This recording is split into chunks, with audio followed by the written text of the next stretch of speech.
Hello to everyone. Just a very short introduction to today's event. It's the presentation of our annual study here in Brussels that has the title this year of Fast Track to EU Strategic Autonomy. Of course, we think that this topic of strategic autonomy is very well linked with all three of the topics that we have been working on for for so many years, digital, green, and health. Of course, it was clear, very clear, especially here in Brussels on digital, or at least quite clear. Of course, there has been a lot of developments lately on this topic, with a lot of legislation and also a lot of measures and debates and so on that of course are still continuing. It was not that clear in my view about thinking of the value chains in energy and health. Of course, the last two crises that we had made them very clear at this point. So, of course, on health, first with COVID pandemic, but also lately with Ukraine crisis and of course the skyrocketing prices and all the questions raised by the crisis on energy, but more in general on raw materials and all this stuff. Of course, it's not our idea that the EU should have a protectionist stance. We think that the EU thrives on free trade and a free market society, but of course we are not naive, and we recognize that there are other factors that are important to take into consideration. And lately, also all the question raised by the Inflation Reduction Act in the US testifies this. Even countries that are, of course, our allies, could, of course, it's their right. They put forward industrial policy, proactive industrial policies favoring, their industries. But at the same time, I think we should. It's fair, to put forward your own industrial policy, but I think you should find the right balance with the principles that were set after the Second World War, and I think gave at least the Western world to use a outdated word, its wealth and its prosperity. So with this, I introduced. I leave the floor to Lorenzo Principali, that will moderate the first panel on digital, and will, I think, present some slides, and of course to the other discussants that I thank for being here, for this session and the next panels. Thank you, Stefano. And thanks everybody for being here, and welcome also to our audience online. Just a brief reminder about the rules of engagement. Each speaker will have, if we are good, like 6-7 minutes, so that we can have a final Q&A session. And so attendees are encouraged to ask questions and make some comments. So for those who are here, you can signal your intention to intervene by raising your hands. And we will provide you with a microphone. For attendees online, you can send an email to the organizer and we'll be glad to address your question live. So if we can start with the presentation, I want to give the good example, being very quick with with the presentation of our report. As you know, our report is focused on strategic autonomy, and we develop this topic along 3 main areas, so digital, health, and energy. As for the digital sector, we went to what we consider 4 of the main topics concerning strategic autonomy, which are basically telco with a focus on 5G, artificial intelligence, cloud and chips and semiconductors. As for digital networks, I try to go very quick, as you can see in the graph. The thing is that basically, in terms of 5G patents, Europe is lagging behind, and China is leading. Here you can see as like they have about 40%, over 40% of patents in terms of 5G technologies, while Europe is below 20%, with Finland and Sweden is below, let's say, 12%. On the other hand, we know that mobile technologies are fundamental for GDP. Their contribution is about 4.5 trillions.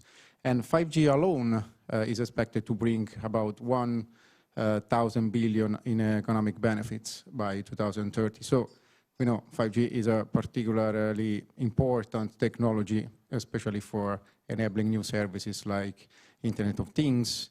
And so it's important to focus on proper policies. If we can go to the next slide, please.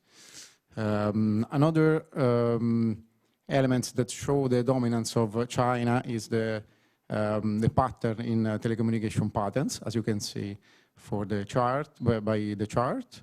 So China basically per year has kind of 3 times more patents than Europe. If we go to the next chart, please.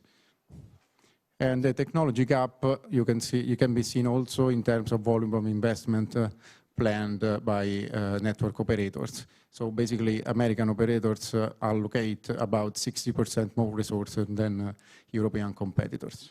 Next slide, please.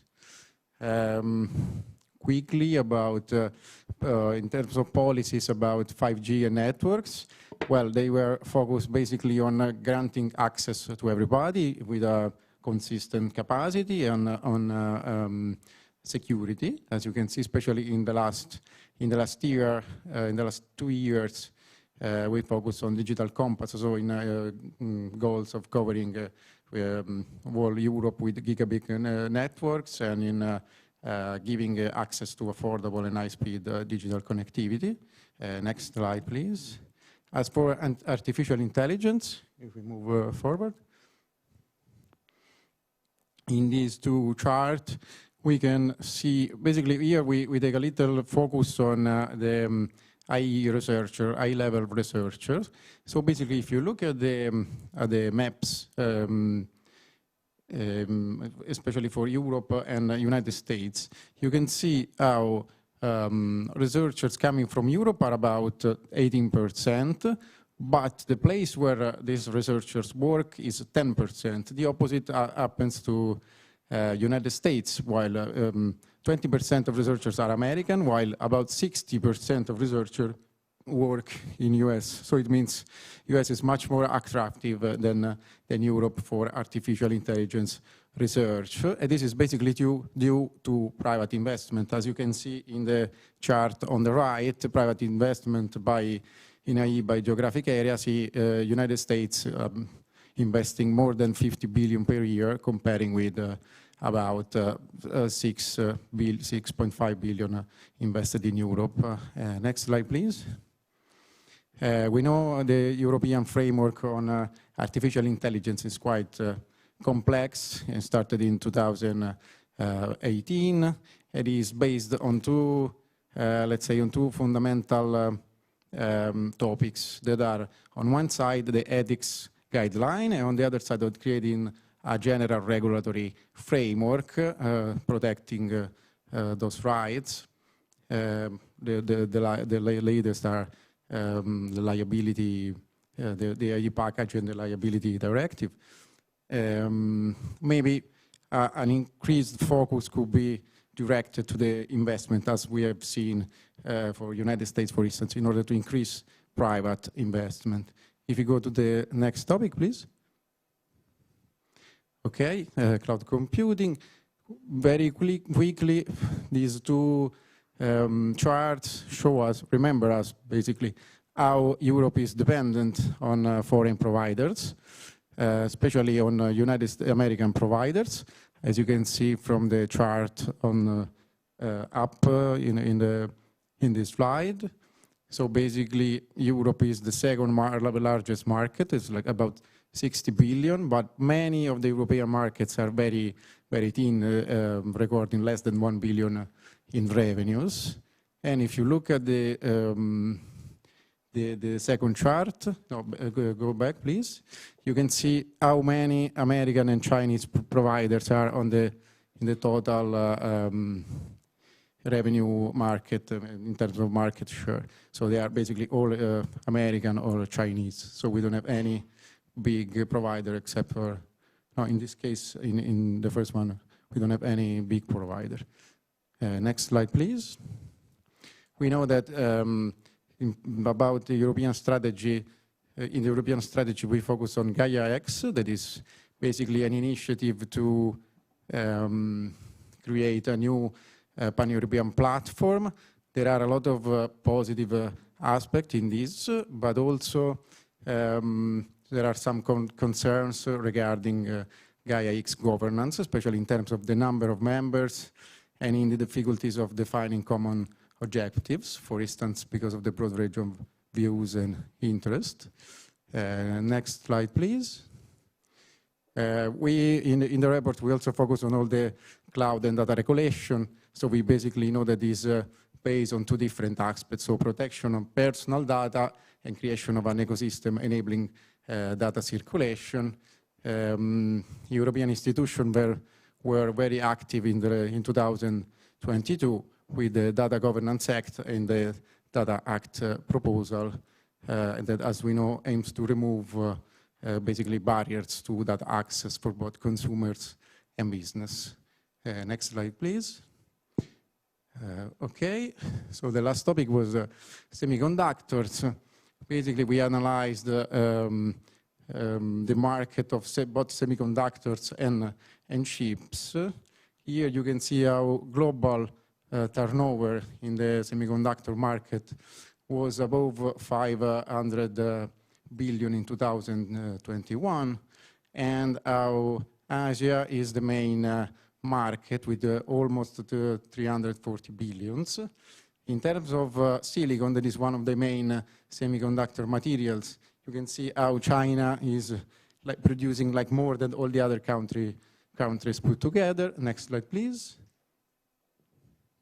And another snapshot can be seen in terms of export of electronic integrated circuits. In this market, Hong Kong is the number one with over 200 billions, followed by Taiwan, around 150 billions in China. And the three together generate a total turnover equivalent to over 500 billions. So it's really dominated by these three countries. Next slide, please.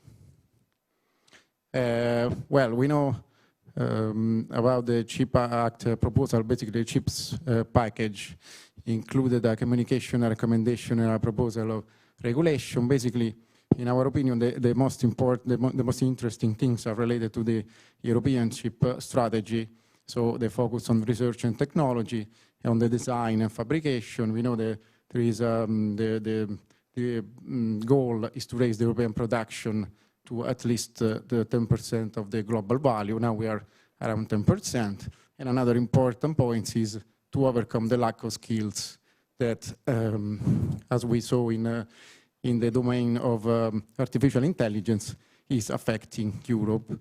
I just conclude here, and I would like to move forward to our guest. I would like to start from Jasmine Battista, the Deputy Head of Unite Digital Transition Industry and Single Digital Market of European Commission, to whom I would like to ask, what is your opinion about the European policy toward strategic autonomy, and how do you think Europe could basically catch up with, as we have seen, China and United States in terms of competition, but also in terms of co-petition, if we think, for instance, about the recent TTC meeting? Please. Thanks a lot, and thanks to ICOM, of course, for the standing invitation. It's a pleasure, and I will indeed look at it from the digital perspective I've always been doing before from the cabinet of the digital commissioner, then from the platforms unit, and now I'm in digital coordination. Indeed, I think, thanks also for the report, because I think it puts really the emphasis, the spot on where the problem lies at European level. So I was saying you're a good ambassador of the Commission work, because you managed to, to summarize the main points and really update people on development. So that's always super useful for us too. On strategic autonomy, I think indeed it is a very important aspect and something that the current Commission has put a lot the cursor on. I mean, in the beginning, in the von der Leyen Commission, we already had digital priorities and some main actions foreseen concerning the digital transformation. But indeed, at some point, it got quite clear that there was a urgency, and also in a response to crisis, we saw that it was essential to have a preparedness strategy as well with regards to raw materials, with regards to some materials which we absolutely need for our technological sovereignty. So that's when indeed we've started first with the CHIPS proposal that you have summarized, and you have, spot on said, the main characteristics and problems we see around it.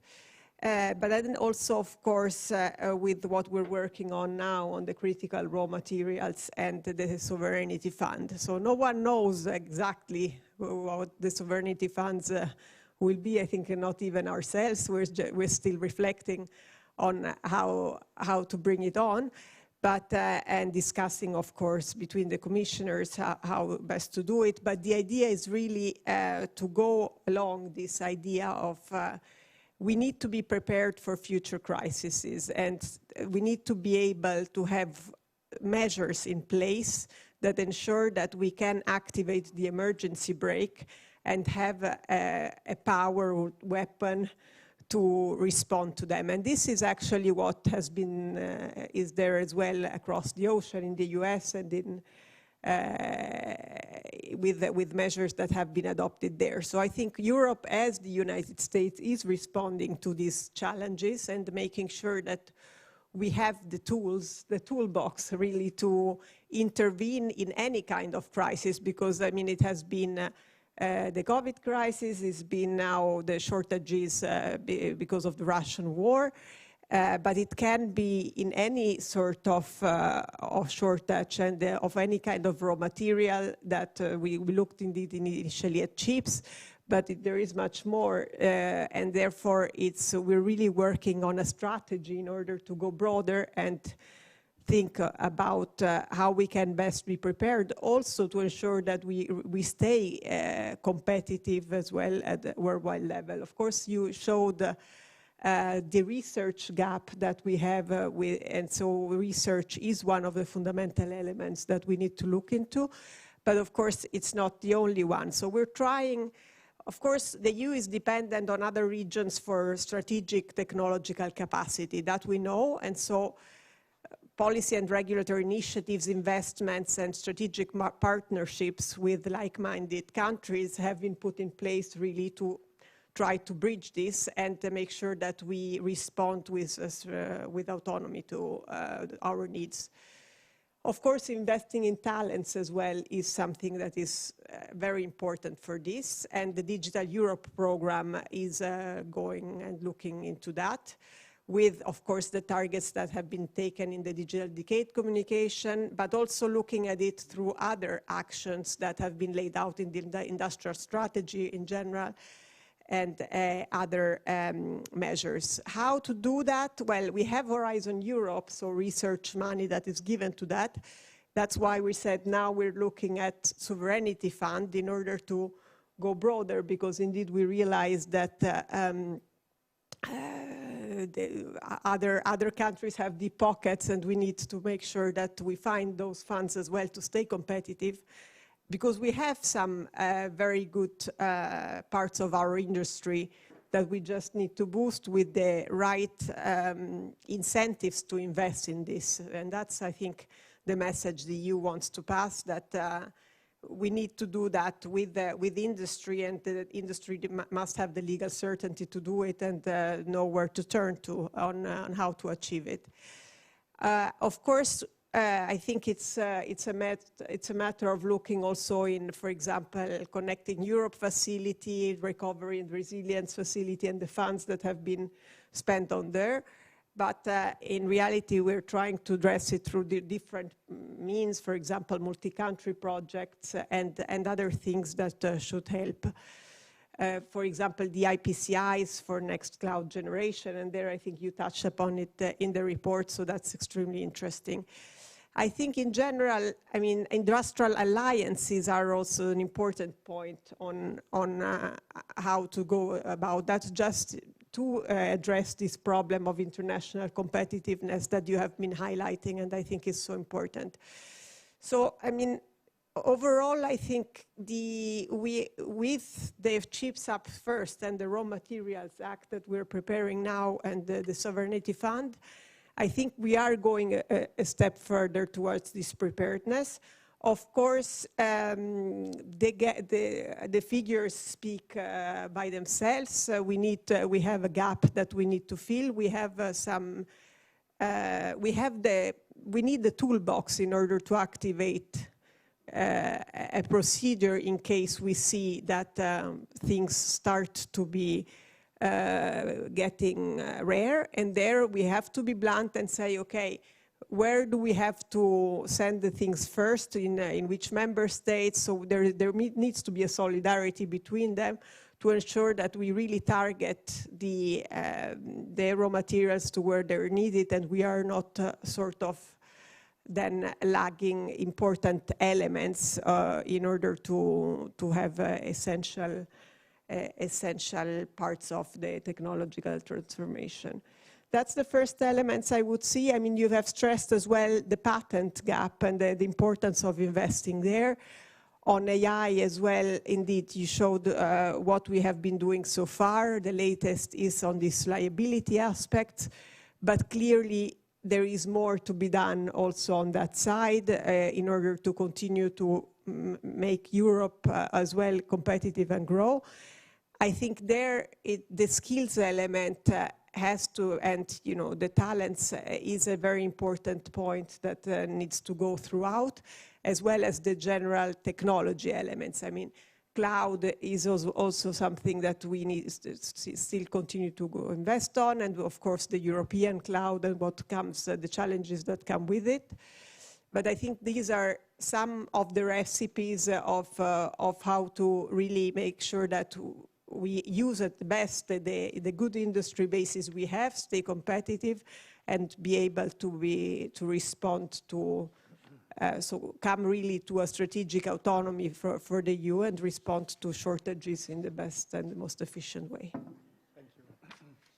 Thank you very much to Ms. Battista. And Ms. Battista was talking about research, so I would move to Mr. Kiel van Wieringen, who's EU policy analyst at Strategic Foresight and Strategic Autonomy of the European Parliament, to whom I would ask, well, we know that the semiconductor sector has a very complicated supply chain, and that European institutions are, through the CHIPS package, are trying to double European production capacity to build a resilient European ecosystem.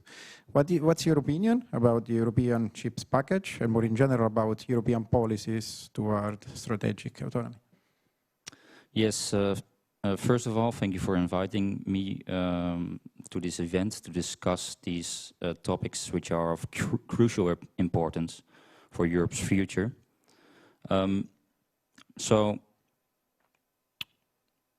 one critical technology indeed that we cannot avoid talking about when we discuss open strategic autonomy in the European digital, green and health sectors is semiconductors, chips, because they are at the heart of every electronic device that we use.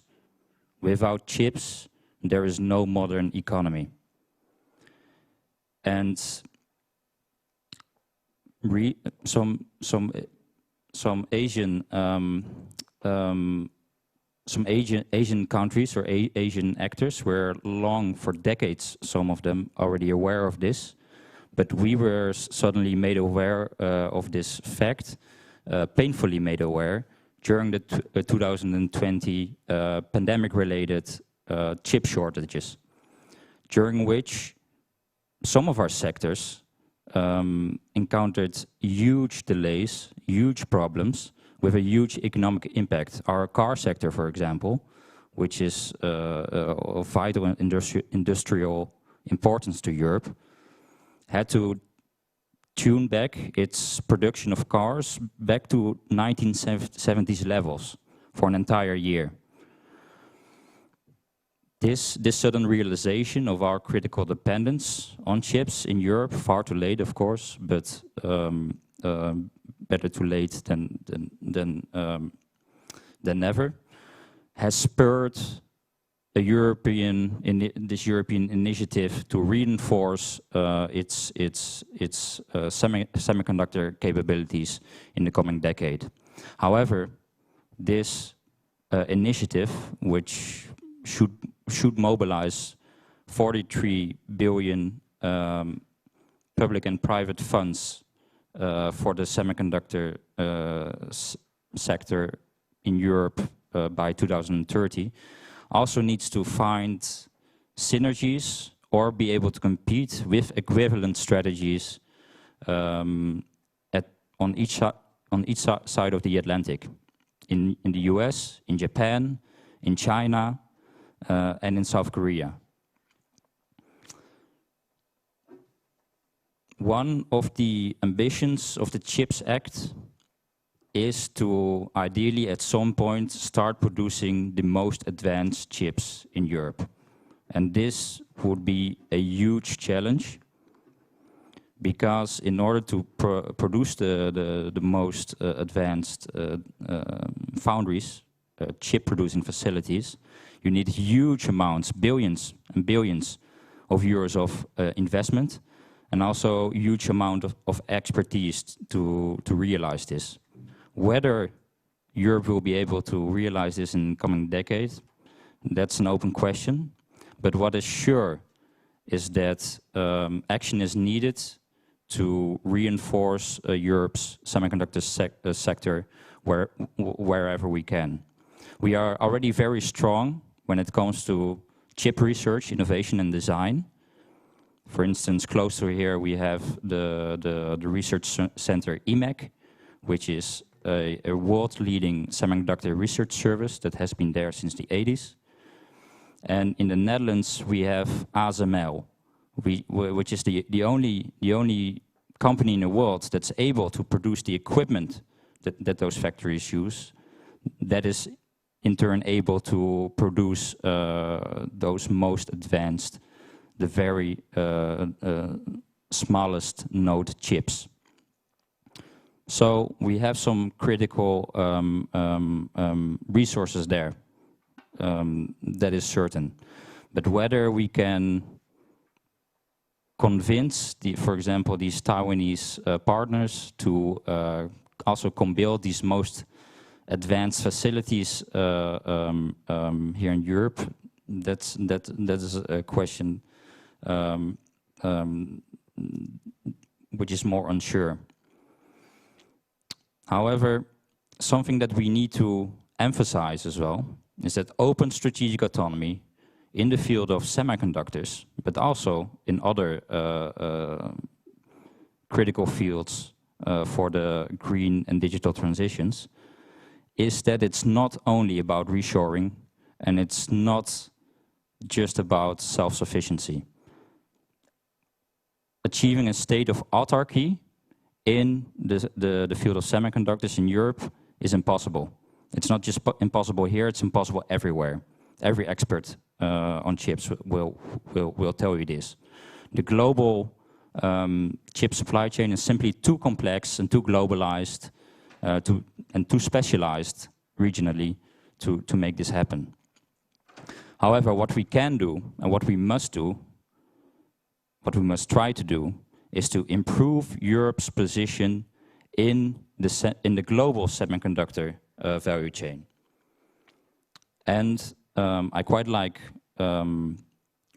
one quote by the president of EMEC, namely that we need to reinforce and create and foster reverse dependencies. We need to reinforce the assets that we already have, make them even stronger, so that foreign countries, foreign powers rely and depend on us as well. It's also about, open strategic autonomy is also about creating more balanced dependencies, not just going at it alone, which would be a mistake.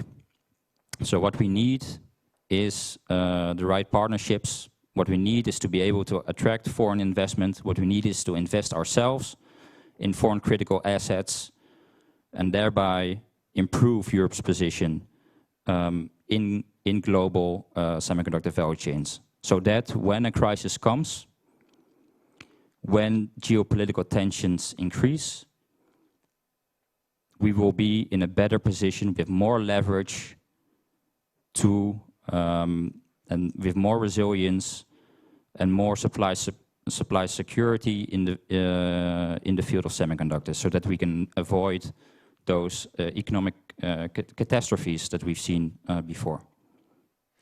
Thank you. Thank you, Mr. Van Wieringen. We really liked your quote. It was very, I think, punctual. And now I would go like first on the networks and then, let's say, on the service. So I would start from Pinar Serdengekti. Yeah. Okay, Director of Competition and Regulation of ECTA, European Competitive Telecommunication Association.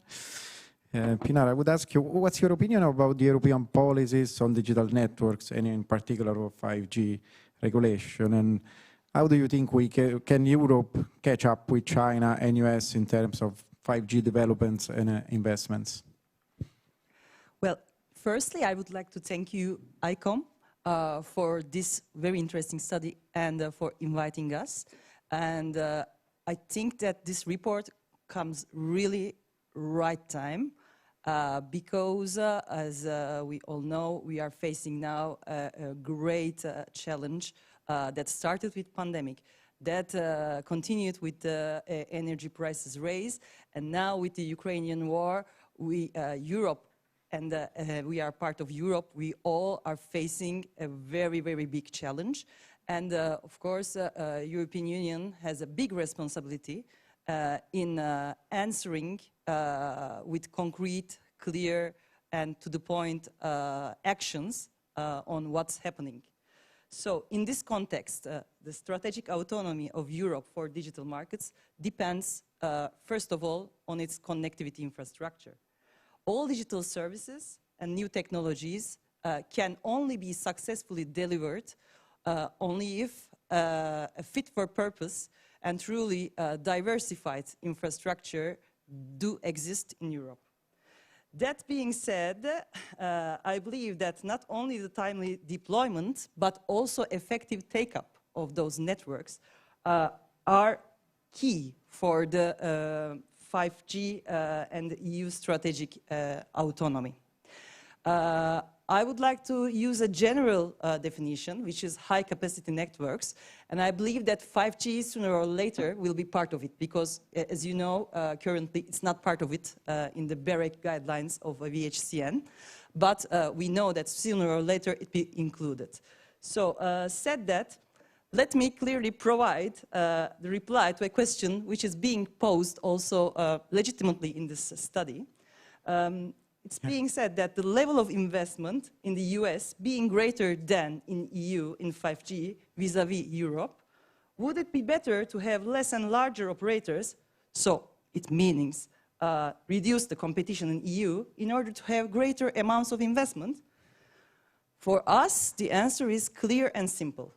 We believe that a competitive telecommunications sector and the competitive digital services sector plays a crucial role as a catalyst and will be the driving force for all other sectors of the economy to successfully address strategic autonomy requirements. Clearly, Europe cannot and should not encourage investments by killing the competition. Firstly, because if you reduce the competition, we would just allow the rise of monopolies and duopolies. And by logic, if I'm a monopolist or a duopolist, and if I get very high profits for giving access to my infrastructure, then I would have any kind of incentive to invest in better and VHCN networks. This is simple as it is. Then, secondly, Europe is the only model in the world that managed to successfully combine the two concepts together. First one is availability, so deployment, and the other is inclusion. Inclusion is a fundamental value at Europe, and we should be proud of it and should preserve this enabling factor, which is the competition, and not call it into question. Then, other point, which is very important that I would like to highlight, is that take-up and inclusion is a fundamental piece in reaching the objective of a European Digital Compass, because the networks are deployed for people and businesses. And if not accompanied by take-up, they are simply useless. To this end, the recent Eurobarometer results, dated end of October 2022, are really striking. Europeans support the main goals of competition policy, recognizing its important contribution to the European economy. So I will recall just a few data. They believe 82% of citizens and 89% of small and medium enterprises that the competition encourages innovation and investments, allows for better prices, and help EU companies become more competitive on global markets, which is respectively 72% and 73% of SMEs. And they also believe that the competition encourages the digital transformation of the economy and society, with a percentage of 73%. So, just coming to the policies that can encourage and facilitate 5G and VHCN deployment, what to do? I really appreciate that in your study you really gave a perfect overview of what the European Commission has done. And we should say that all that has been done by the European Commission until now have really worked very well. The actions are all there. The legislation is all there. But what is really important in our opinion is that we have to ensure the effective enforcement. I will just will give you some relevant elements that are already in the EU toolbox that was published this summer. For instance, the availability of information on existing physical infrastructure, planned civil networks, simple procedures for deployment of network elements, and in particular, which is very important, mechanism of tacit silent consent in granting permits for, of course, installing the network elements are really fundamental.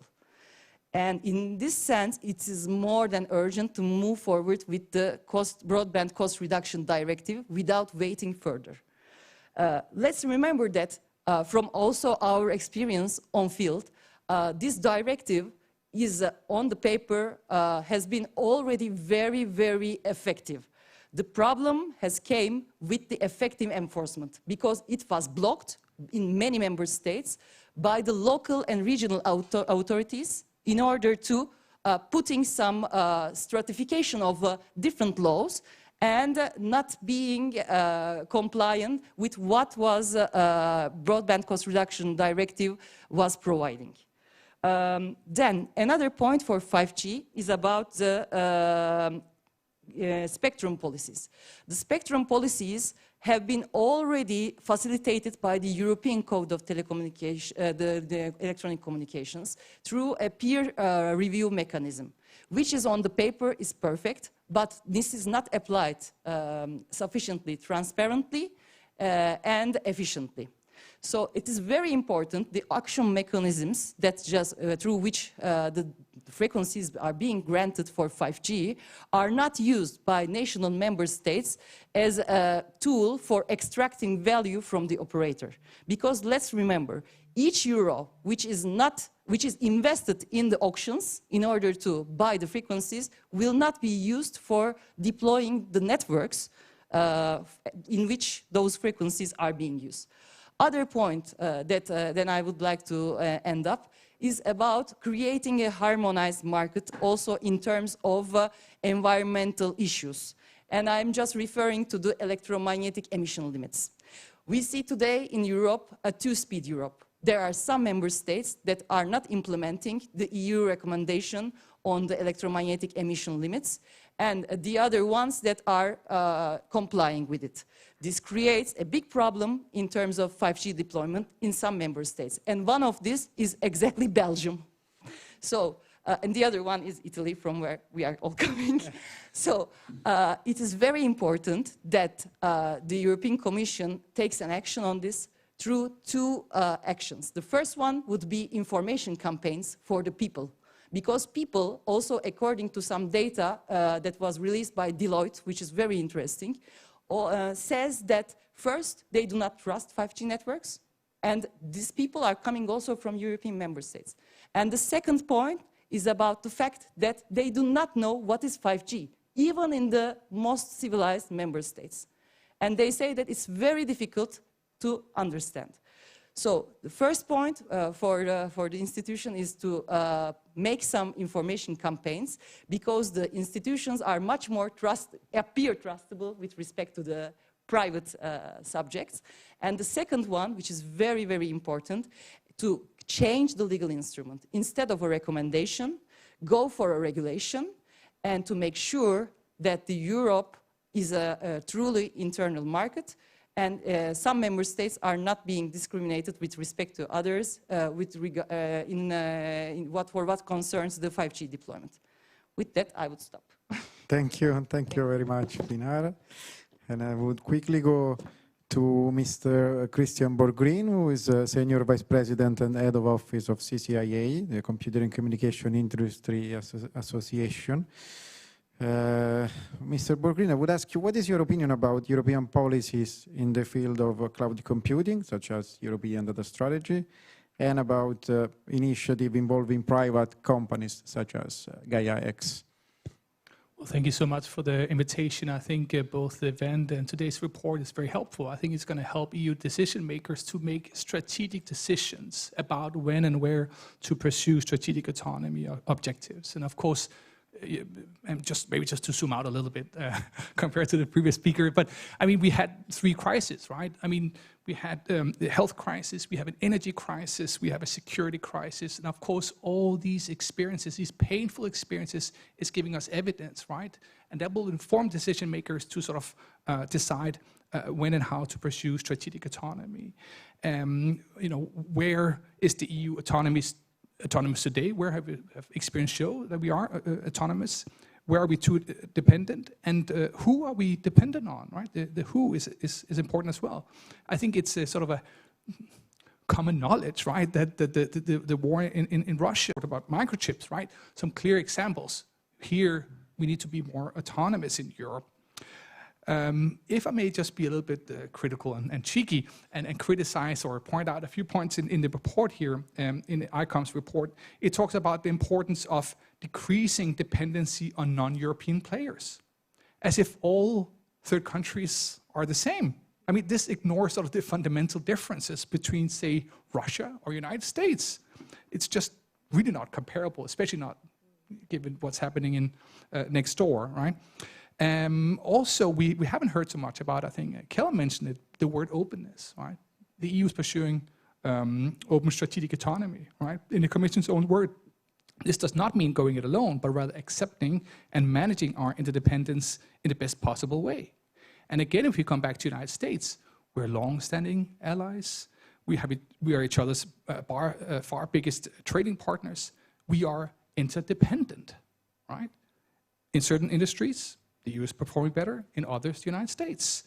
And of course, we can both gain from cooperation and fewer trade barriers, which is why, of course, we had Commission leaders and US leaders meeting yesterday in the United States, in the US, to discuss how we work better together, how we avoid future trade irritants at the TTC. So I'll turn to the EU's quest for digital sovereignty, and I think here the evidence is quite mixed. On the one hand, yes, we have, of course, seen this global supply chain shortage when it comes to microprocessors, but overall, our digital sectors remain very resilient. For instance, when we come to European communications, they have proved very resilient.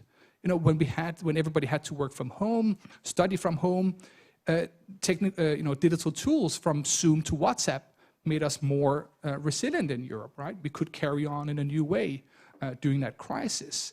And our networks coped with the temporary increase in data. So I think we have to be more selective. We have to be more cautious before we just label certain sectors as strategic, because it also often means that we are deciding which sectors to favor at the expense of others. The ICOM study focuses a lot about the country of origin of certain technologies. But the reality is, in general, when we look at digital technologies, is that Europeans have access to the world's best technologies, and sometimes that is from Europe, sometimes that is from the US or Canada or Japan or other countries. And this is making Europeans more innovative, safer, more efficient, and more competitive. When it comes to cloud services, as you mentioned, right, the ICOM report talks about the EU's efforts to reduce dependency on foreign providers. But there's no evidence of a supply or a sovereignty problem here when it comes to cloud services. Europeans have access to the best and most affordable services in the world. We can pick freely between cloud services from France or from the US or wherever. Europeans should have that choice. When it comes to cybersecurity, now there's this forthcoming European Cybersecurity Certificate Scheme for Cloud Services, EUCS, it's quite a mouthful. And here the EU Cybersecurity Agency, ENISA, about to propose an EUCS scheme to member states. This is very controversial, right? Because it includes discriminatory requirements, which can be used to exclude the most popular global vendors from the EU cloud market. These concerns were raised at the TTC, right, in the US yesterday. It was raised by several EU telecom ministers today, expressing concerns with this forthcoming proposal. So, you know, I think it would be dramatic if we were just to close parts of the EU market off to companies simply on the basis of their nationality. And hopefully the EU will refrain from sort of adopting these very discriminatory cloud requirements. Maybe just very briefly to wrap up, like 3 suggestions. I think, as I mentioned earlier, in Europe we have to be more strategic, right? More selective when we pursue strategic autonomy. Europe, we have been very focused in the last years on being sort of the regulatory first movers in the tech sector, but I doubt whether EU leadership in regulation has sort of translated into EU leadership in innovation, right? And hopefully the EU will find a way to achieve both. And then finally, and you had it in your slides as well, but the ICOM report mentions how the US is very good at attracting talent, right? And I think this is something Europe can learn from. I mean, Europe is a great place to learn, to study, to work, to live. But we have to be better at retaining people after we have given them the education that they want to stay in Europe, they want to have a startup, they want to scale up in the European market, and they want to stay in Europe. Thank you. Thank you, Mr. Borgrin. I think, yeah, yours was kind of more like an opening speech rather than a concluding speech, in the sense that a lot of your observations were really interesting and would deserve probably a wider discussion. But our time, I'm afraid, is running up, so I think we have to close. And I would like to thank everybody for participating and attending, and I would leave the floor to the health panel. Thank you, everybody.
So here we are, and welcome again to the panelists of the health panel. And before beginning, and before we are ready with the next PPT, just a brief introduction, because we are talking about strategic autonomy also in the health sector, mainly because more than 2 years of pandemic, of course, have demonstrated the importance of health as a strategic asset. And of course, so then we commonly moved towards European Health Union, and we are trying to build a stronger environment for health. And meanwhile, of course, the pandemic revealed the risks of facing complicated and intricate systems of global interdependence. And it was true also for the pharmaceutical sector, where we registered that the supply chain showed some signal of failures when the pandemic, of course, flare up during 2020. And we know that supporting a fair access to care in the EU also depends on the European ability to foster, receive, but also to hold back innovation in the life science sector. And so it's not only a matter of health, but it is only a matter of competitiveness of the system. And that is why, of course, the European Union is putting together different instruments to go over some obstacles and to reinforce our, of course, our ecosystems. So if we can go with the first slide.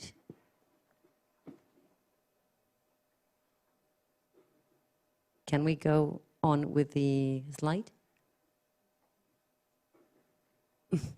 I'm not sure about that. Okay, okay.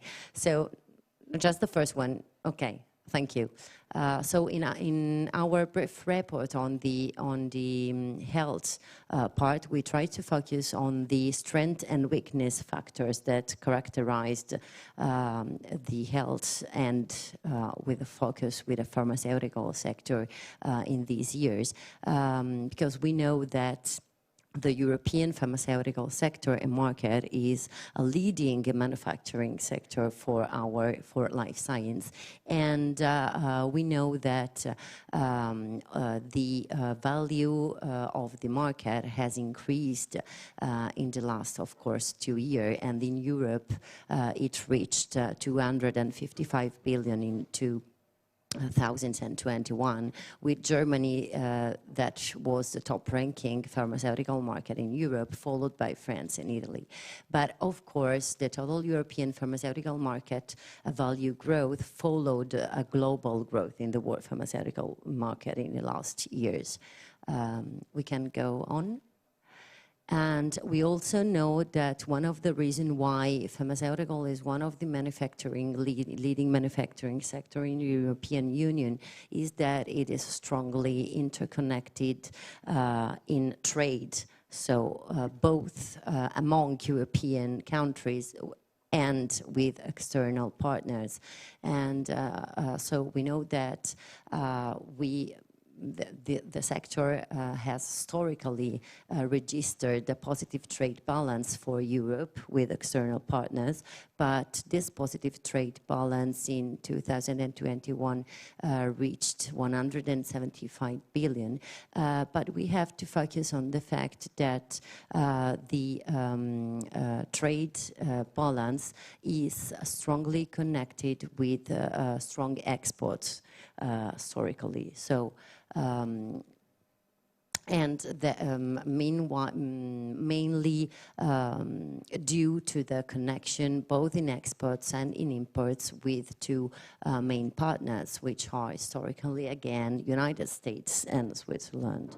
And of course, the underlying risk of having a strong connection in trade is that when our internal demand is weaker or our, for example, environment is less favorable, maybe this manufacturing sector, the demand of the manufacturing sectors in general and of the pharma in particular are mainly connected to the external demand. So this is a positive point, but also something that we have to keep in mind for our policies. Another strength factors is the pharmaceutical sector involvement in, of course, research and development. We know that we saw that pharmaceutical R&D expenditure in Europe increased considerably, and since the beginning of 1990 to our days, it registered a growth rate of more than 400%. So it was really a revolution in innovation in this sector of the life science. But if we observe the growth, the annual medium growth rate in different periods, as you can see in the first graph of this slide, with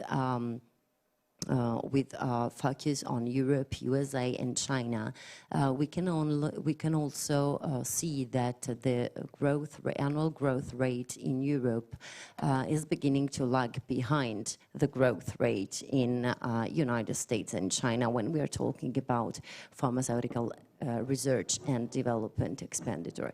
And of course, this is connected also to the number of pharmaceutical patents by inventors, country of residence that we can observe. That shows that the European pharmaceutical industry is still one of the leading European sectors in terms of number of patents. But if we see it in front of United States, China in particular, we are lagging behind in terms of a percentage, and it is mainly connected also to the pricing of and the regulation of the sector. Of course, we know that this is an obstacle, and it depends on also by the different regulation that, of course, European member states have on the sectors. On this sector, we can go on. Talking about external dependence, we can repeat that the pandemic has revealed the European dependence on several strategic goods and technologies, and one of the case is the active principle production. And so we know that, we see that the share of APIs production is mainly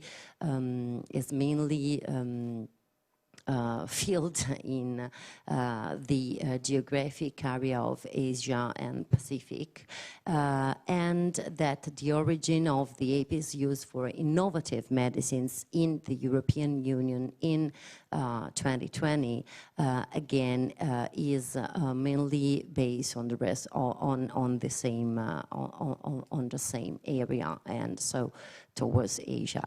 So that's lead the European Union towards 4 main action.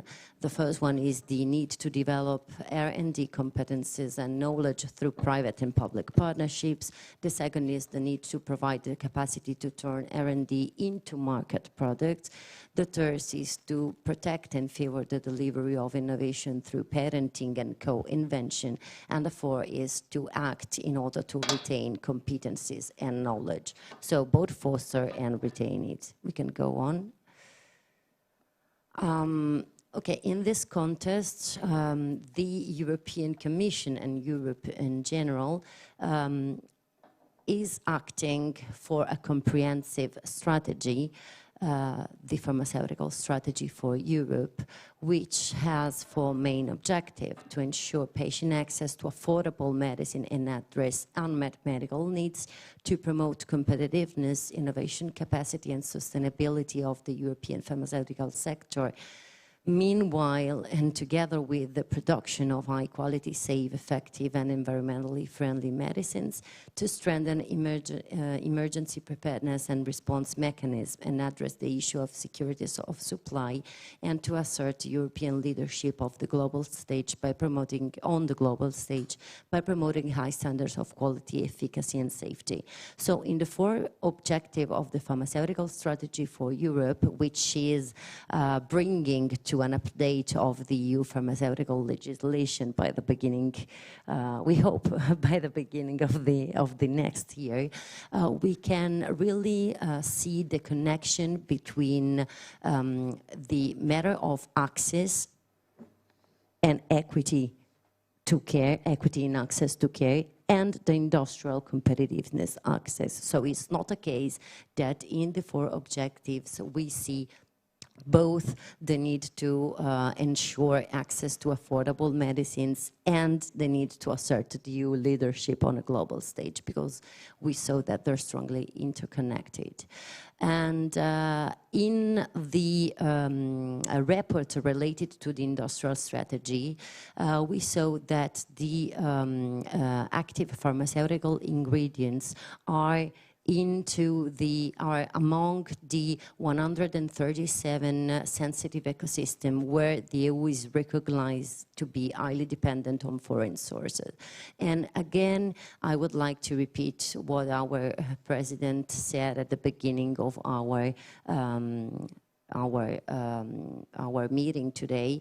We're not, of course, trying to go towards protectionism in Europe, but just to say that if we, and of course, if Europe recognize this kind of obstacles and this kind of connections, we need to think an intelligent way to foster and to support innovation and production and research in our countries. So we need to act in order to be a favorable ecosystem for innovation. We can go on.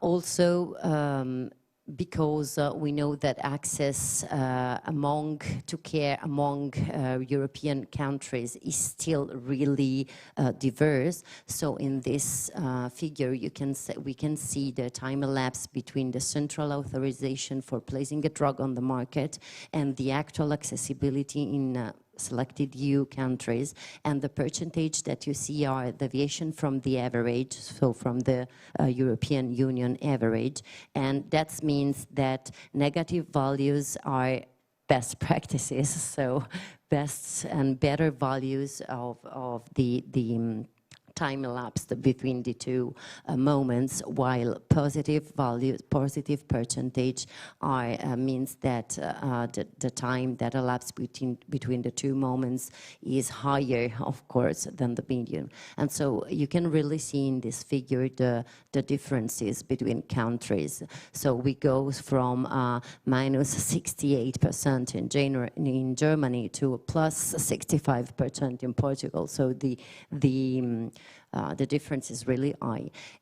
And in access to care, we are also asking each other what is the role of intellectual property rights, because we know that innovation is strongly connected to intellectual property rights. Has intellectual property rights try to respond to the need to balance long-run incentives for innovation and the short-run access to innovation, and try to intervene in correcting market failures. But we also know that when we are talking of the pharmaceutical sectors and of health, I mean, the policy around intellectual property rights is on the one hand crucial, but on the other hand really debated in the world.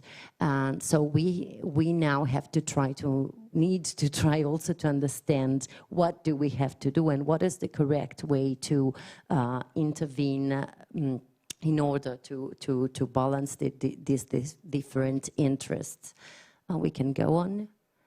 And that is just the last slide to say that we have really best practice in Europe, connected, of course, to regulation and to both to innovation and to regulation and to the role of intellectual property rights, which is the rare diseases experience, because we know that a patient with rare diseases experience significant unmet health needs and the lack of available therapies, and that since the 1999, the EU tax reduction incentives and protection of exclusivity rights, together with incentives to research and development and in the face of access, really supported the development of orphan drugs by pharmaceutical companies and, of course, finally, the access of patients. So we think that we need also to recognize that the action at the European level for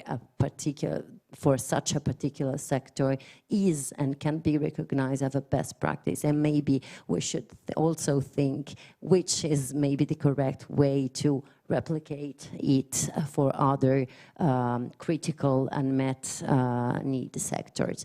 Just the last slide with our conclusion to support our discussion. So in our study, the key takeaways at the end to go away with is that, of course, the technological sovereignty in the pharma sector, but I add in general in the life science sector, is a matter both of competitiveness and of access and equity, and that we need to support innovation inside the EU, intervening where we have failures, and so intervening in making our environment favorable to investments, and that maybe we need also to use the pharmaceutical strategy to pave the way for future transformation to come, also by studying which kind of innovation are arriving and which kind of evolution the health demand is facing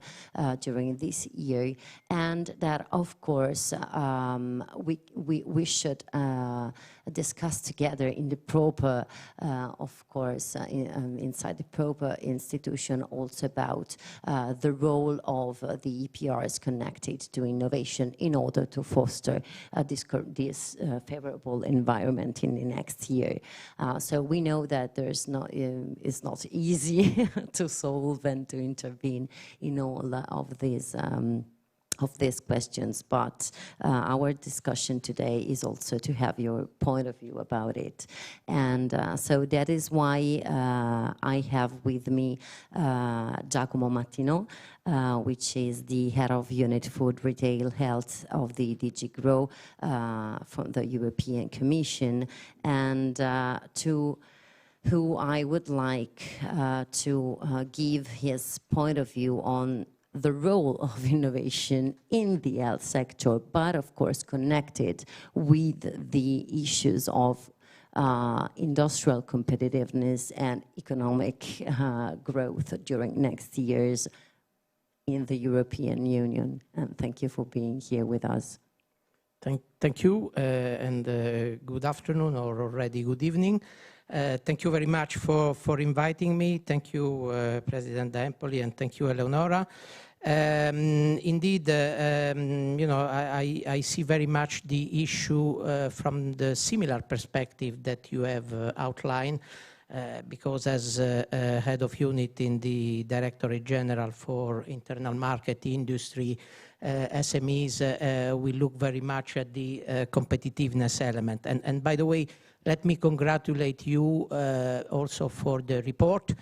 Maybe from a conceptual point of view, already very interesting, because you put together digital green, which by the way are sort of cross-cutting, of course, topics that were very known priorities, and then health. But maybe if we look at the current challenges, we can put also, and I'm not saying that because I'm also head of unit responsible for agro-food, we could put also a similar type of challenge when it comes to food security. Anyway, health represents still a very interesting area. And indeed, what I would like to start, and my objective, of course, in my initial intervention here, it's really to set a number of topics and reply at the same time to your question. Well, if we look back, certainly we have been, and the health ecosystem, industrial ecosystem, has been subject to challenges. But if we take a bit of distance now and we look at the past 2 years, certainly we witness tensions, you know, when we look at the health industrial ecosystem. But after all, we can say also, for example, that the EU, you know, pharma industry went through a real life sort of stress test, demonstrating, after all, and we are proud always to say that the EU is a pharmacy of the world now that it comes to vaccines, for example, and combating COVID. So I wouldn't start from a defensive perspective. The trade figure that you provided also indicated that you know, Europe is strong. And by the way, another small parenthesis, of course, the study focuses on pharmaceutical production. The reality of a health industrial ecosystem is broader than that, and because we are strong in medical devices, it can cover also medical countermeasures such as personal protective equipment. So it's important to have a global view. But certainly I can confirm that the link between public health and this industrial competitiveness, it's at the very center of the European attention. We are looking at it by leveraging basically all, I think, the points that you quite, I would say, you know, smartly and with good work, you pointed out in your presentation, in your introduction. We are leveraging, for example, and we are working on the security of medicine supplies at large. There were discussions with the stakeholders. Now the Commission has come out, maybe could have done that a bit more quickly, but has come out with a staff working document on the security of medicine supply, and we are concentrating already on the next step. There, I would say the issue is first to work together and identify first of all where the supply chain criticalities are, for which products, and if they represent a threat to Europe. Because in many products, the fact of depending from a number of other countries is not per se a threat, it's not per se a danger. So it's important that we carry out a mapping work. Really in a very flash format. The other thing we are working on is, and we are stimulating when it comes to, you know, strong innovation component, we are working on an important project of common European interest. Recent news that I'm sure you are aware, but the member states participating member states, 8 member states so far at least, have notified or pre-notified the Commission with the projects for the first wave, not more than a couple of weeks ago.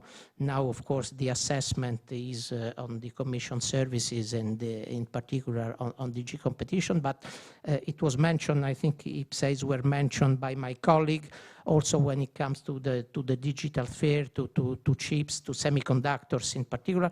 I think that on health we have recognized that it's important to act, and then IPSA, even if they are not the magic solution to everything, will certainly bring an important contribution. And believe me, because we have accompanied so far the process, we have witnessed it, it's not easy to focus, because even if we look at the health, at the pharma industry, focusing on criteria that match the IPSA guidelines is not easy. So member states have spent more than 1 year already identifying what are the candidate projects and topics for an important project of common European interest.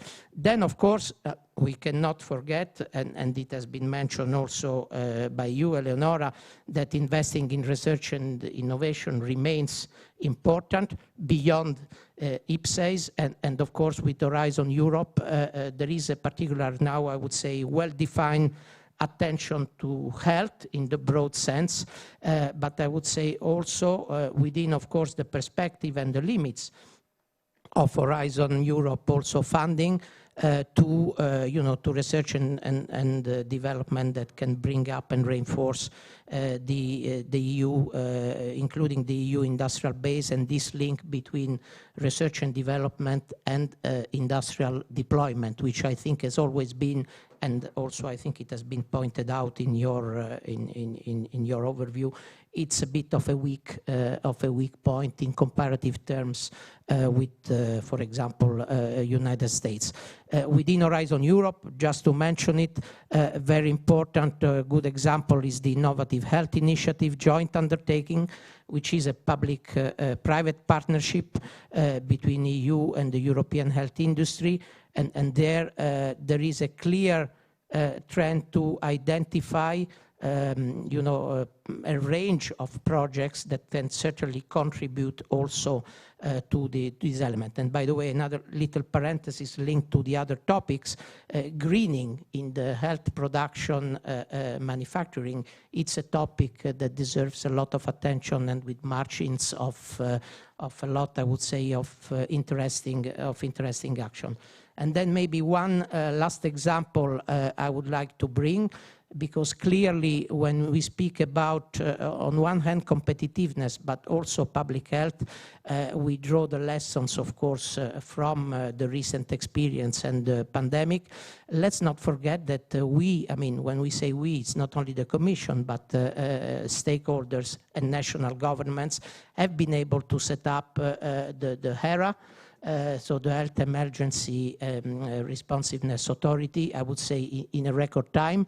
Of course, it's building up, but it's a response that triggers, in addition to the member states' approach, it really triggers a common approach. And within HERA, and I would like really to mention that because it's particularly linked to the competitiveness element, to the competitiveness perspective, the industrial dimension of HERA, it's an important element that, by the way, my service is also following jointly with the colleagues in HERA with particular attention. Let's, for example, take the current concept of the so-called EU FAB, which is this idea of having this network of ever-warm, production facilities for vaccines and maybe for therapeutics as well. So a lot of avenues of action where the Commission is working. I left for as last, but certainly not least, the pharma legislation review. It's a central element. It's so central that very often when I intervene to public events, there is almost, I would say, people think pharma legislation equal pharma strategy, which of course it's not completely true, but it's super essential, it's super important, and there I think also you captured the challenge, a real challenge, that I will follow with my service, but I leave gladly also to my colleagues, of course, in DG Sante who are holding the pen for the legislative review.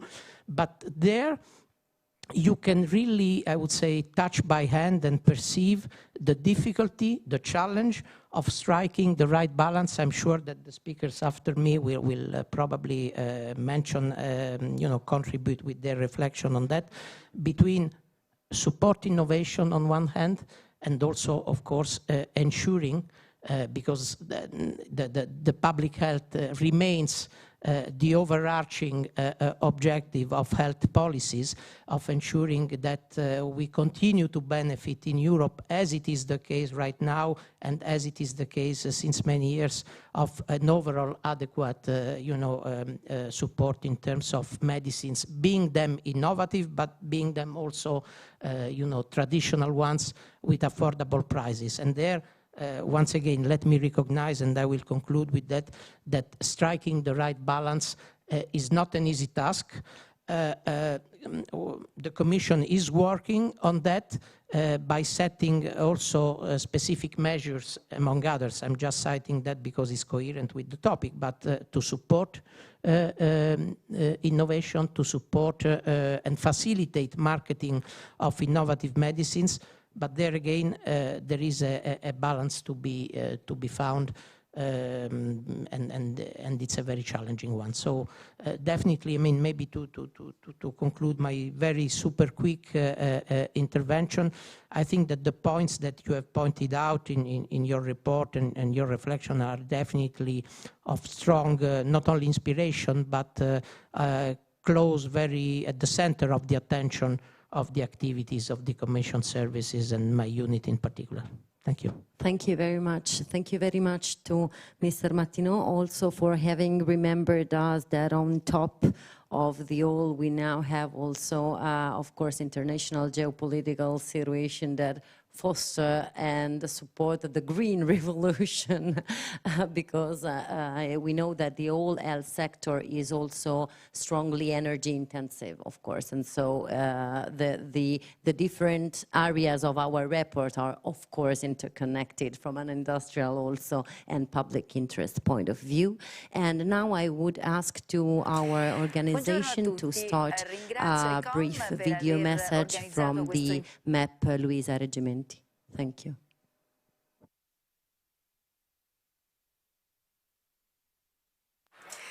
Buongiorno a tutti, ringrazio ICOM per aver organizzato questo importante simposio, ringrazio il Presidente Stefano da Empoli e saluto gli illustri relatori presenti e tutti coloro che partecipano all'incontro.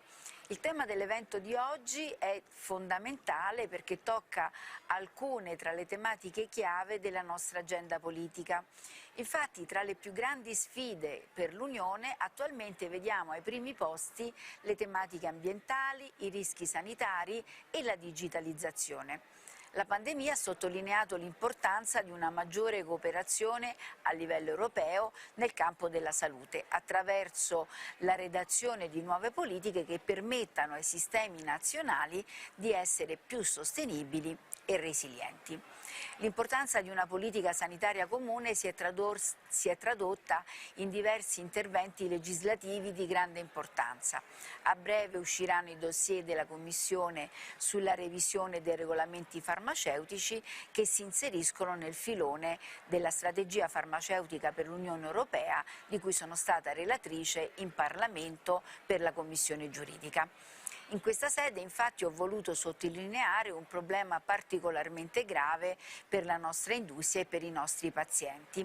Si tratta della carenza di medicinali dovuta soprattutto a lacune della nostra catena di approvvigionamento o al disinteresse della fabbricazione di determinati prodotti destinati alla cura di malattie rare. Dobbiamo in questo senso partire dal presupposto che l'Unione è dipendente per addirittura l'80% dai principi attivi importati dai paesi terzi, come India e Cina. Nel contesto post-pandemico è maturata la consapevolezza e la necessità di promuovere farmaci fabbricati in Europa. Le azioni che dobbiamo intraprendere in questo senso sono diverse.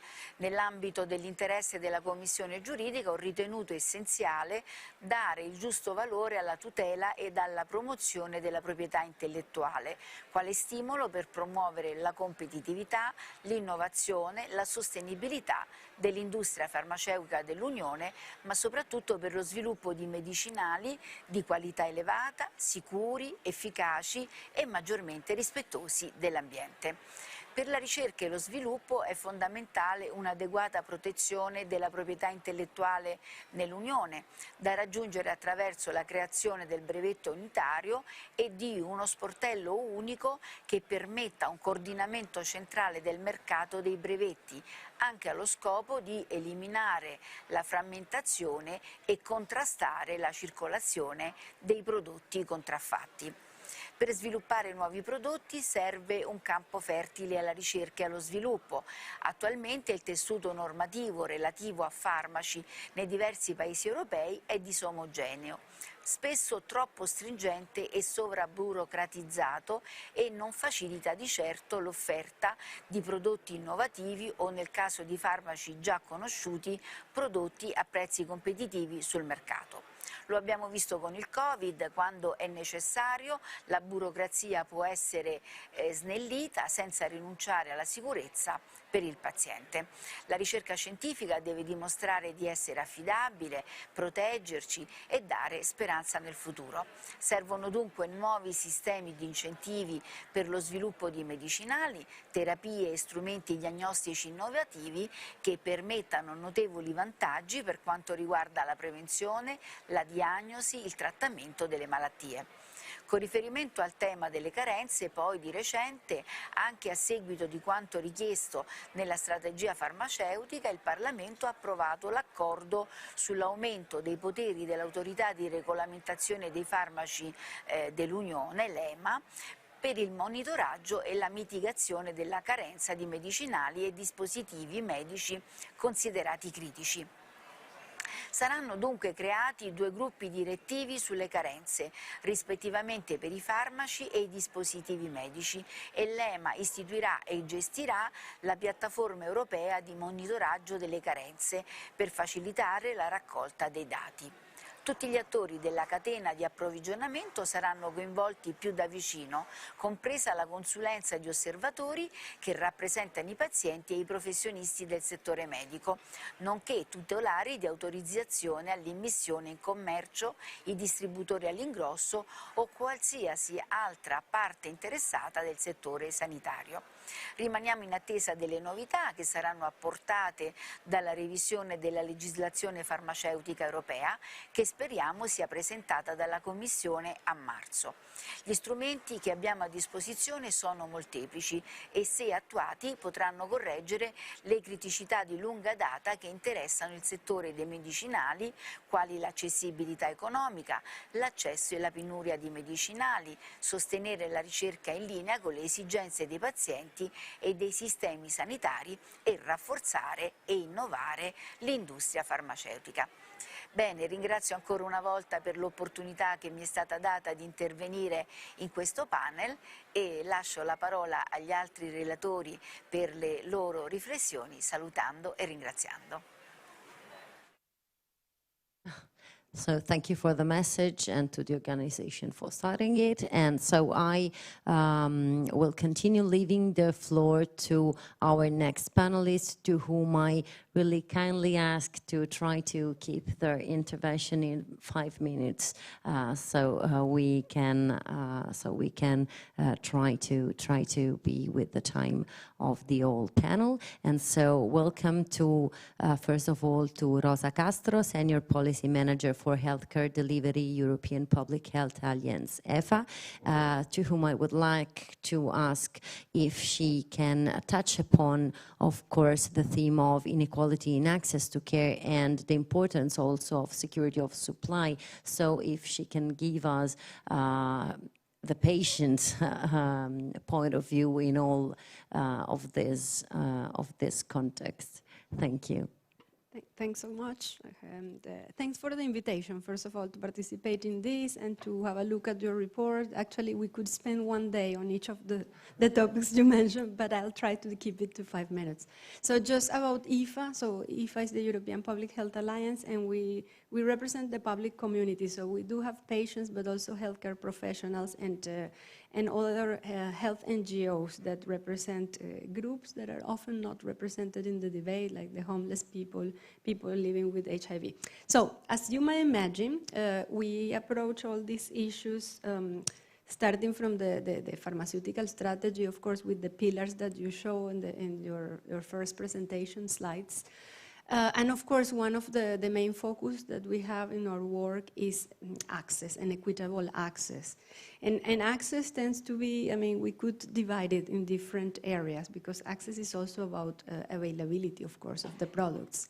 And shortages obviously are a main barrier to, so I want to focus now basically on the shortages side and then maybe very quickly to say something about our position also on the whole issue on incentives and IPRs because it's quite important.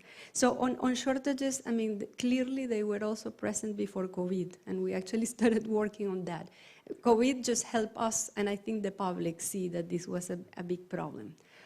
So I can refer to people also to our own positions on that.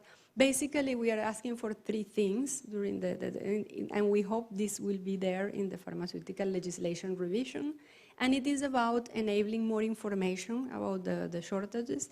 Clearly, from the Commission side, there's been a lot of activity. I'm glad that you mentioned it, Mr. Martineau, because then I don't have to spend time on that. Structured dialogues, the big report on future-proofing the pharmaceutical system. But all of these long reports also highlighted the fact that we need more data, monitoring data. Continuously monitoring. And what we ask also as patients is to have more transparency, and we are not the only ones, but more transparency in the supply chains in this case. Because there's also a need for granular data.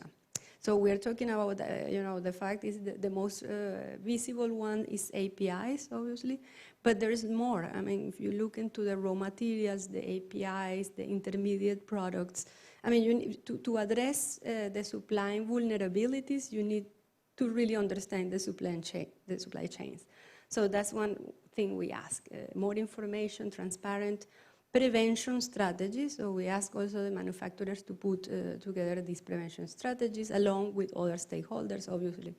And finally, mitigation measures. So we have shortages. We have shortages now, not only during COVID. We now have shortages, and I want to mention the last, if you saw in the news, amoxicillin, paracetamol. So, I mean, we are talking about innovative medicines, but in reality, a lot of the shortages also affect generics. So I'm glad I leave it to Alexandra to talk about the innovative side, but I mean, we have to address also the shortages of generic versions of medicine. So, because as patients, of course, this is a problem for all of us.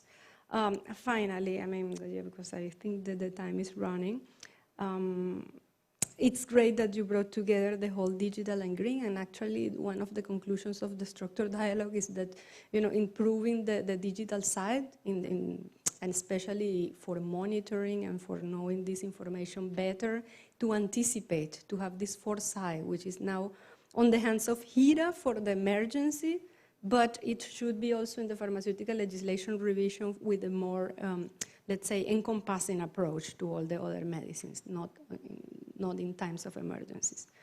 Now I want to say that then on the whole pharmaceutical legislation revision, on top of the issues of shortages, which are very, very important, we also have our position on the very difficult issue of how to balance the trade-off between providing innovation incentives for pharmaceutical industry to push new medicines into the market, but also then to ensure affordability, so prices, and the sustainability of our healthcare systems, because in the EU it's mainly a public payer.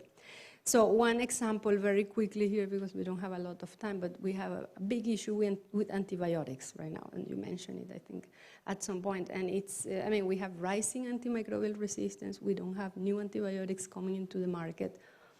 We, as patients working with other NGOs, have reviewed evidence and have when you look at what economists and other experts in this area are saying. And we don't think that the market incentives might work on this area, or that at least we need to pilot and be very careful about, I mean, the whole issue about, I think is a bit too simplistic to say that more intellectual property protection will necessarily generate more innovation. I think there's a lot, but we need another, let's say, day at least to discuss that. But we need to carefully consider each area. And in unmet medical needs, you also mentioned the rare disease area. That's another one for a one-day discussion, because it is true in terms of number of new marketing authorizations that we have a good effect. But now if we look very closely, we also have to look at what are the medical needs that have been met, what has been the process, if we can use that model to really translate it into other areas, because there have been a few issues. There's like 2 routes, for instance, for the manufacturing, the companies to go. They can use the prevalence route, they can also use the return on investment, say, okay, this is a very small market, so to say, so we need these higher incentives here. In reality, that second route hasn't been used only one time. And so there is a risk that, let's say, the incentive is a good thing. We should look at it, but we should look at it very carefully in terms of all the impacts that it has generated, whether we're getting the right medicines into the market with the right price, and whether our healthcare systems can sustain those expenses in time. Thank you. No, thank you very much, and thank you for having underlined also the role of the importance of collecting disaggregated data, because we know that we need to plan, and to plan we need to have data in order to signal shortages and to understand their roots and then to intervene. Otherwise, the risk is to act with intervention that are too much general in respect with the particular objective connected to the single, maybe also unmet needs or therapeutical area. And so the role of data and then of digital in it is also, of course, fundamental. And so I leave the floor to the industrial point of view, to the operative industrial point of view, and so to Alexandra Tamas, which is the Director of Public Affairs for the European Federation of Pharmaceutical Industries and Association. Thank you for being here. Thank you so much for the invitation. Good evening, everyone. I'm really happy to join the panel with the distinguished speakers, and congratulations on the report. We, as an evidence-driven and data-driven industry, really rely and welcome reports and data being put forward to guide evidence-based policy making. So indeed, congratulations again.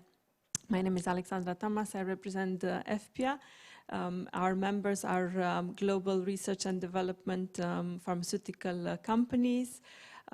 We have a strong footprint in Europe. Our members employ over 850,000 people and have a significant contribution to Europe's economy and as well trade balance.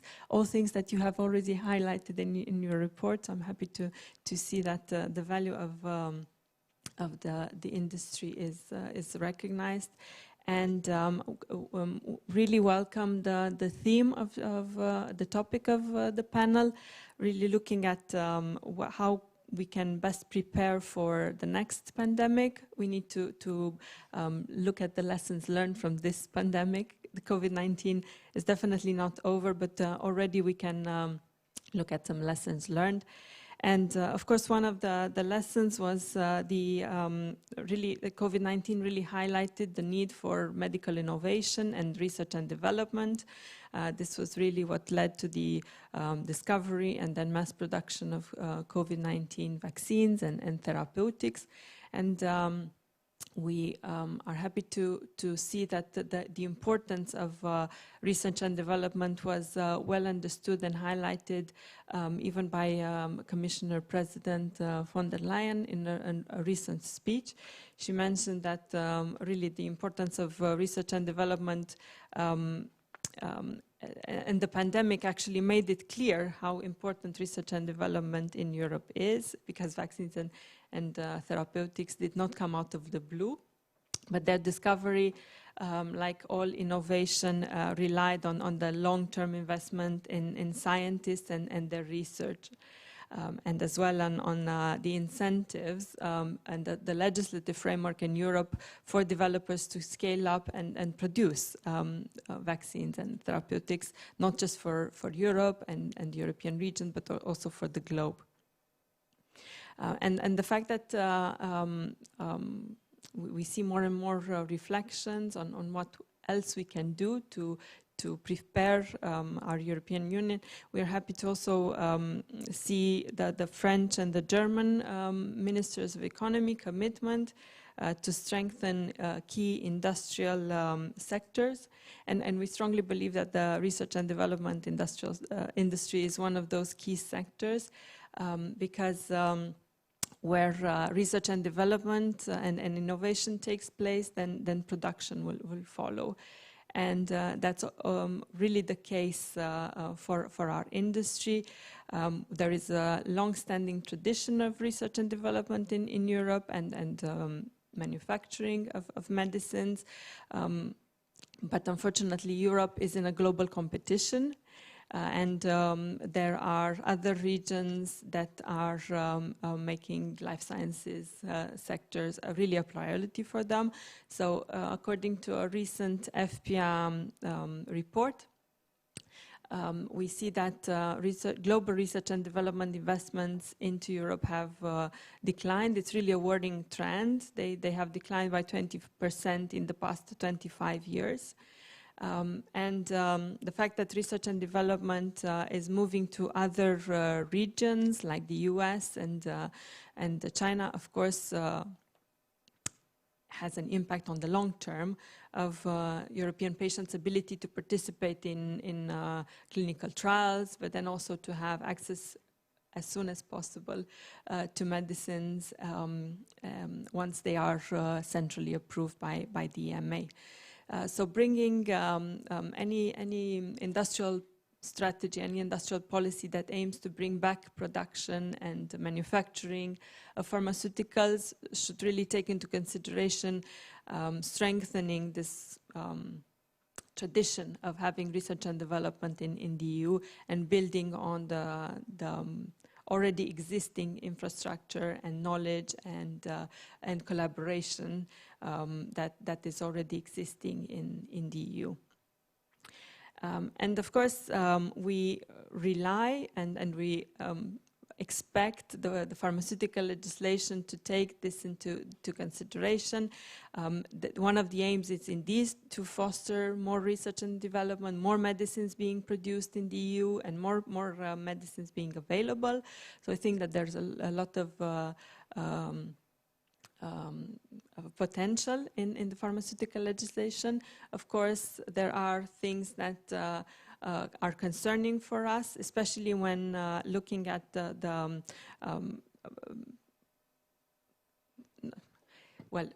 connection between incentives and market availability. We believe that that's not the right way to really solve an issue around access to medicines. And in fact, we have a few reports and studies that look at the root causes of lack of access and availability. And you mentioned the data around the time that it takes. This is also quite concerning for us because there's no point to have new medicines if they don't reach patients. But looking at the right measures in order for these medicines to reach patients, we think that it requires a broader discussion, and the EU pharmaceutical legislation that is actually designed to foster more approval of medicines and more research and development into medicines would not actually reach the intended objective. And there are other options, and together with our members, we're quite keen to start that conversation, and we've actually put forward some concrete proposals and concrete actions around making medicines more available across the EU, across all member states in over 2 years, in a period of 2 years' time after marketing authorization, and then tracking that availability and progress. Therefore, we believe that the pharmaceutical legislative review should focus on the regulatory modernization, really making the approval process and assessment process of medicines, building on the lessons learned from COVID as modern and agile and adapted to the future of innovation. We see a wide and what we see on the horizon in our reports and what members are telling us, it's really innovative medicines, cell and gene therapies, and those require really a modern and future-proof regulatory environment, and then engaging in a conversation around access. The pharmaceutical legislation is only one of the components to boost more research and development, and therefore strengthen Europe's strategic sovereignty in production of medicines. We of course have the European health data space, really fostering a single market for data in health and research, and of course the new industrial strategy and the industrial strategy measures. So with that, our industry is quite keen to contribute. We believe that we can contribute. We have the data, we have the evidence. We hope that to be part of the discussions, and of course we welcome the EU's ambitions to be a global leader in pharmaceutical innovation. It's also one of our objectives, and our industry is really ready to work with EU stakeholders and member state stakeholders to make that ambition a reality. Thanks so much. Thank you so much. So we of course hope constructive collaboration between all the stakeholders of the system. And so thank you again to our panelists, and I leave the floor to the last part of our meeting today.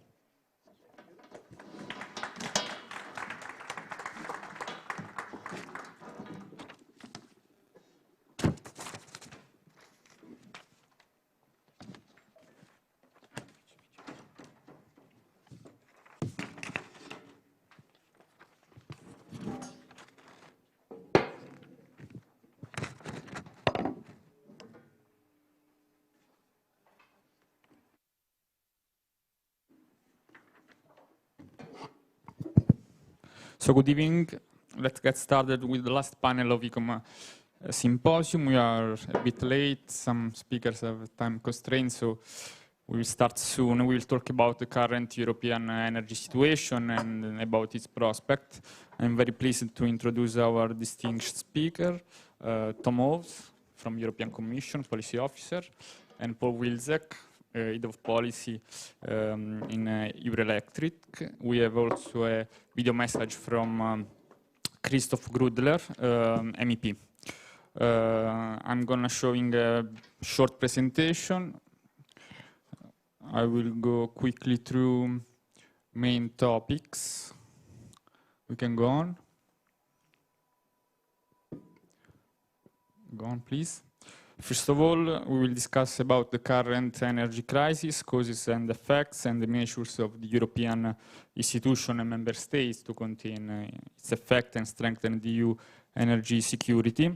Then the promotion of the development of renewable sources and energy efficiency, not only as an essential factor of sustainable development, but also in order to improve energy independence. And finally, the industrial and market situation regarding raw materials and green supply chain technologies and policy to reinforce EU strategic autonomy in this field. Next one, please. We cannot fail to start from the extraordinary growth that the prices of all energy products have been experiencing for a year and a half. In the first graph on the left, you see the trend of both wholesale and retail prices of electricity and natural gas, and also of EU ETS carbon prices. In July of this year, electricity wholesale prices was more than 4 times higher than recorded in the same period of the previous year. And the gas price for the winter contract on TTF in August touched 350 euros per megawatt hour. Prices started rising in the second half of 2021 with the economic rebound after the pandemic, but the invasion of Ukraine extremely aggravated this situation. After the peak at the end of August, the price of gas underwent a significant drop, the full achievement of storage targets, the considerable drop in gas consumption, especially in industry, and mild weather in October, but also the fact that gas import continued at high volumes despite drastic cut in Russian import. The reduction in LNG demand from China certainly had a positive impact, but nowadays prices started to rise again due to winter demand for heating. There are several factors underlying Europe's vulnerability to current energy shock. You can see some of them summarized in these four charts. First of all, the high share of natural gas in the EU gross available energy mix. Second, closely related is the high incidence of natural gas in the electricity generation mix. Third, the high energy dependency rate. In 2019, energy imports accounted for more than 60% of gross available energy. And finally, the high weight of Russia in the import of all fossil fuels, more than 40% for natural gas. All these factors combined create considerable exposure of the EU to the current crisis. In order to protect household and business from the growing energy spending, European states have allocated more than 600 billion euros since September 2021. If we consider that the Recovery and Resilience Facility amounts to 723 billion euros, there is the risk that measures to address the energy crisis will soon offset the funds allocated until 2026 to help recover from the COVID crisis.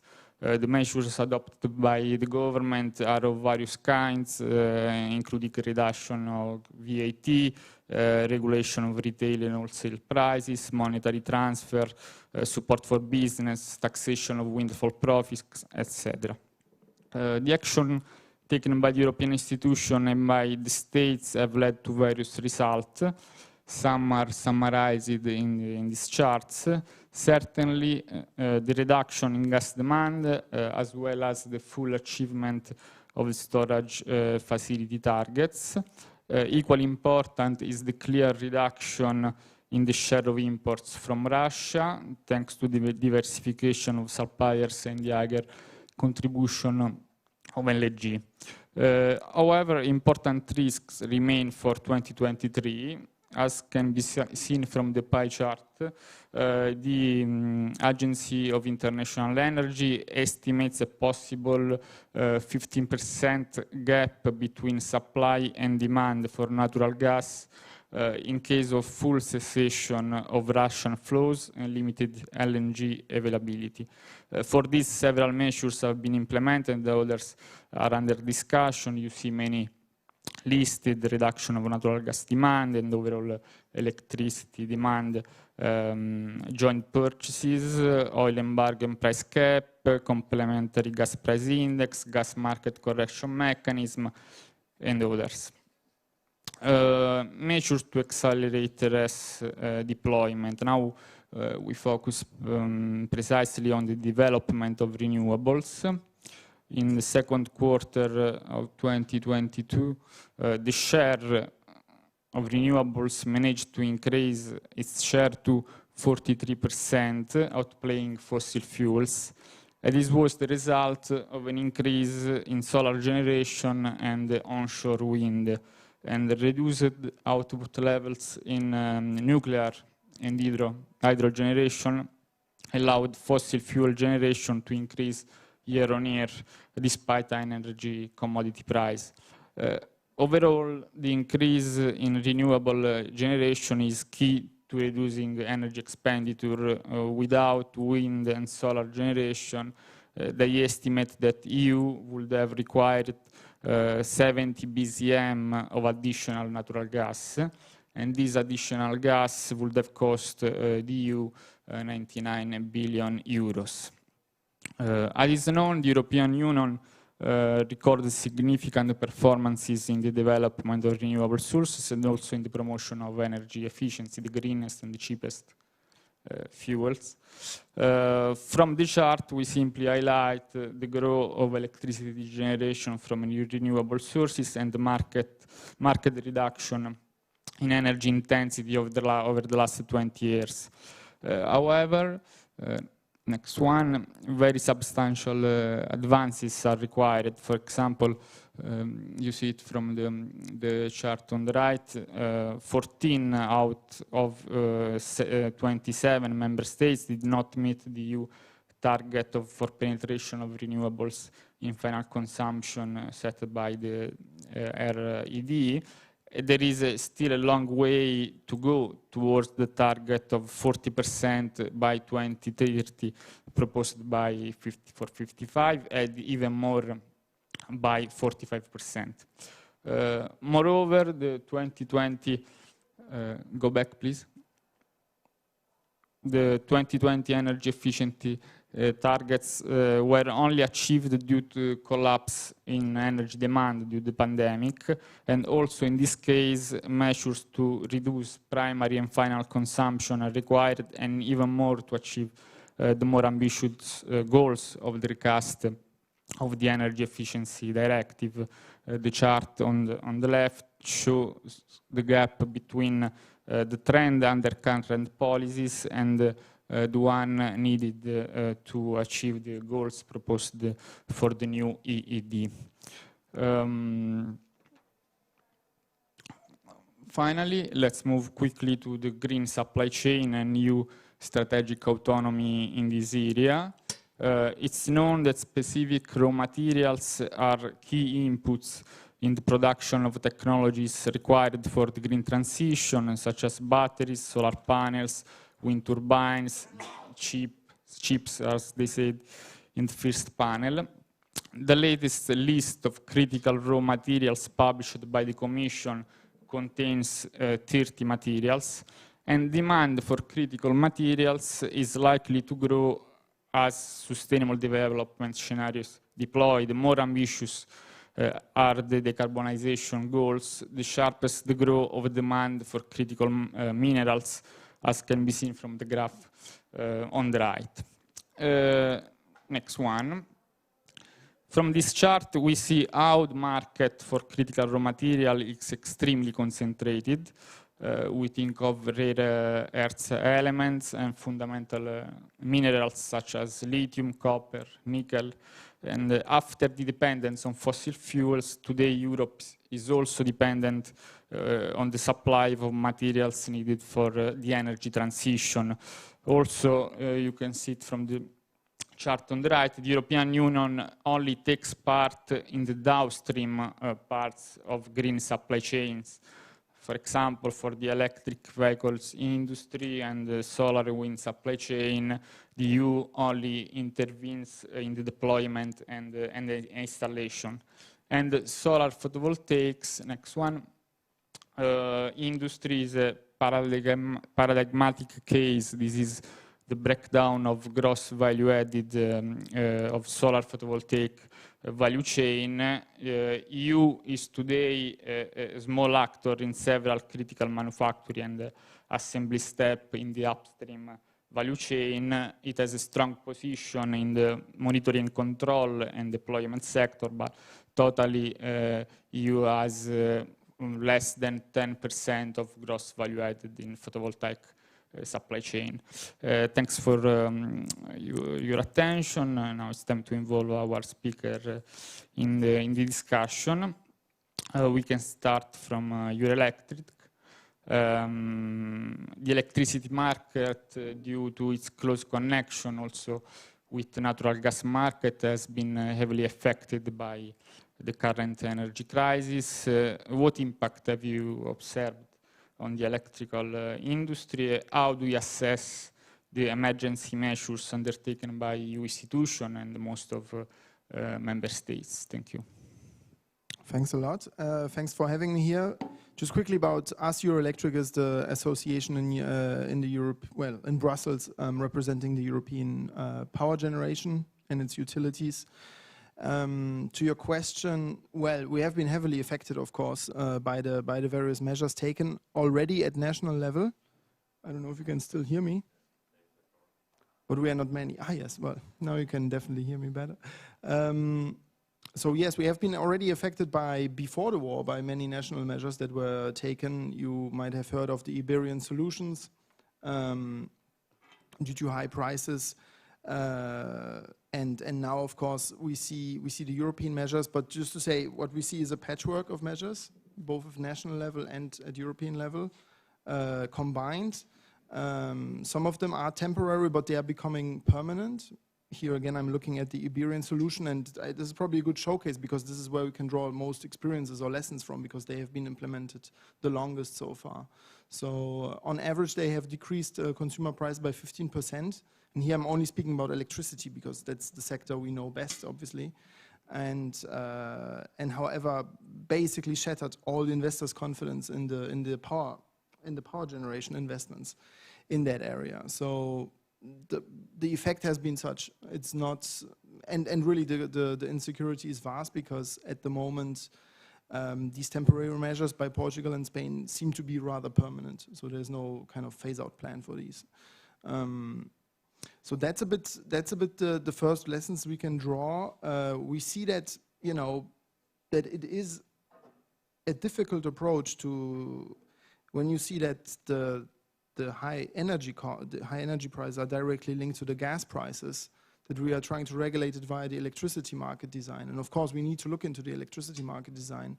But these short-term measures are such that, in principle, when you try to come in with a fillet knife and come in electricity market design that is so interlinked with many market forms, be it forward market, hedging, day-ahead markets, intraday markets, any small change will have effects on other market forms, long-term contracts, PPAs, and contracts for difference. So everything is very interlinked in these markets as they are very well developed so far.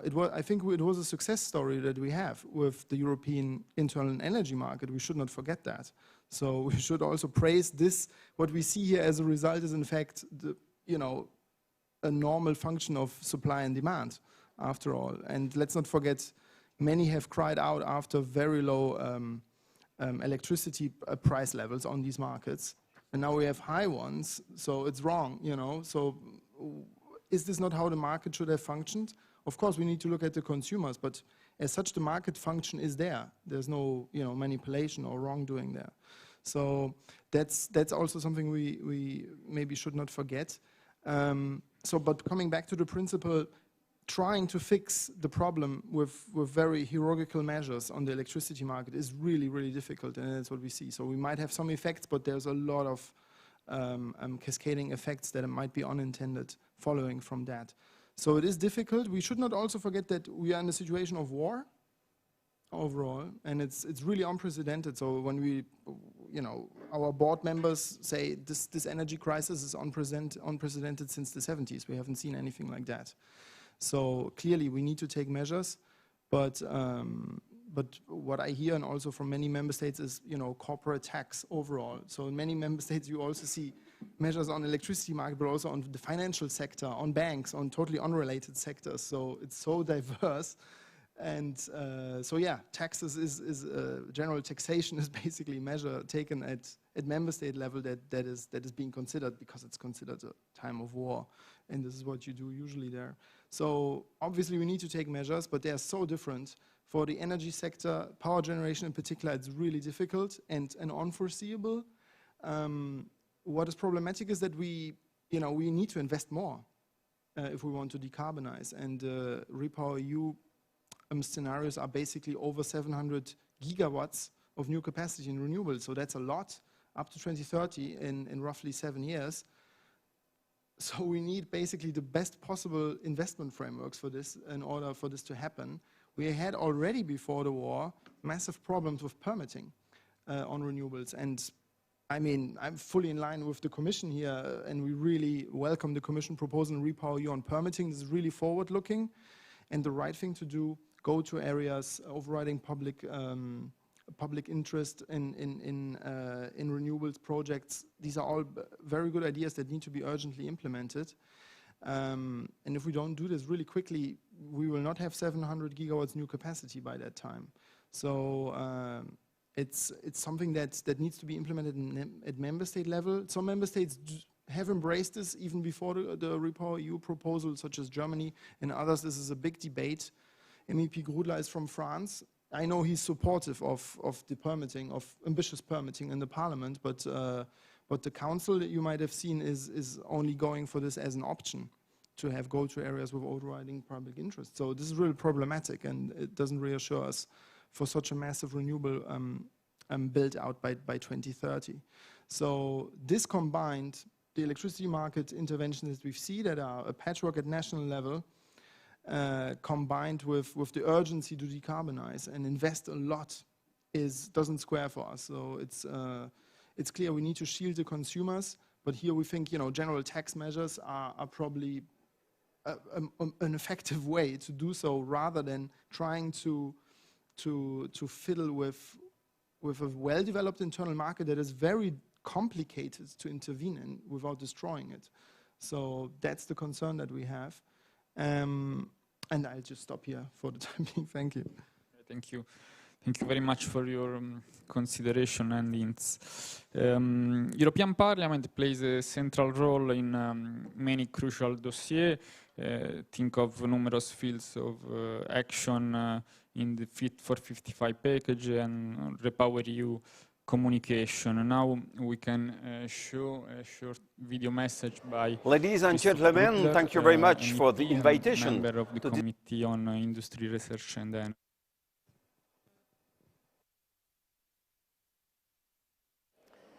Ladies and gentlemen, thank you very much for the invitation to this compelling event today, to which I am not able to attend in person, regretfully.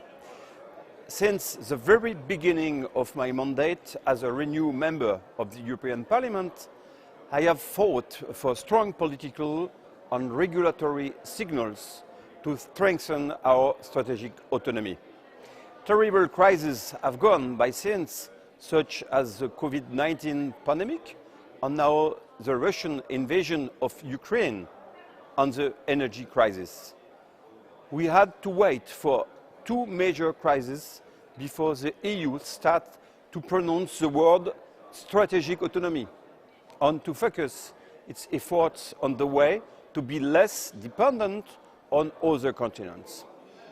As for energy, I believe that we are on the right track to achieve meaningful goals, such as with first the revision of the 10E regulation for a sound interconnected energy system.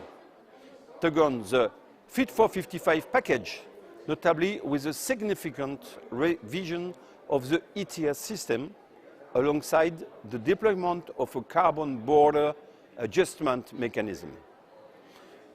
The revision of the Renewable Energy Directive, so-called RED II, which will allow a massive deployment of renewable energy and the acceleration of the permit granting process, notably through the REPowerEU plan.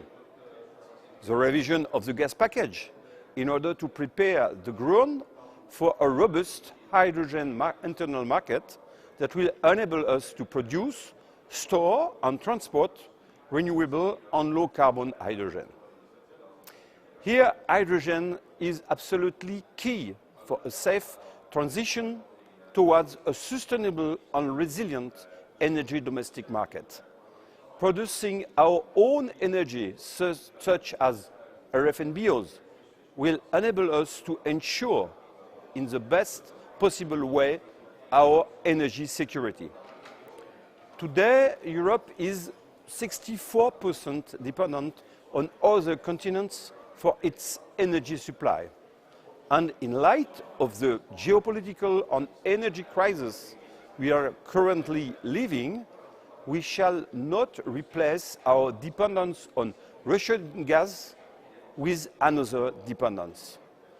However, at a time when we are experiencing a serious energy supply crisis in Europe, the European Commission seems to be making the same mistake by making half of its future domestic hydrogen consumption dependent on imports.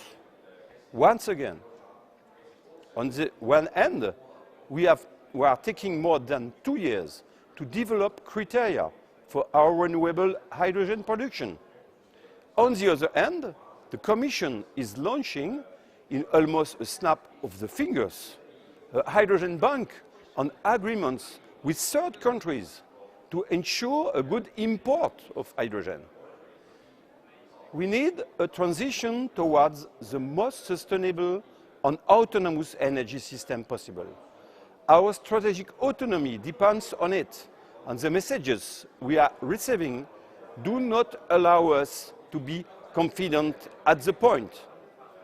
Finally, as red rapporteur for my group, I want to reiterate my full support for a massive deployment of renewables in Europe. As a pragmatic politician, I strongly believe that we should be agnostic when it comes to the technological solutions that will enable us to achieve our targets. Last week, for instance, I organized a fruitful high-level conference at the Parliament on small modular reactor, SMRs as we used to say. We have energy champions in all sectors. Let's make the best out of it with any claims of ideology. Renewable and nuclear energy should work together. Europe has the ambition, so let's transform it into acts. I wish you a constructive debate and thank you for listening. Mr. Grudler for his contribution. Now I'm pleased to give the floor to Mr. Roves. First of all, thank you for stepping in and replacing Ms. Sikov-Magni. She had the last-minute meeting and informed us only a few hours ago she would not have made it for our event. So thank you for providing us with the perspective of the Commission.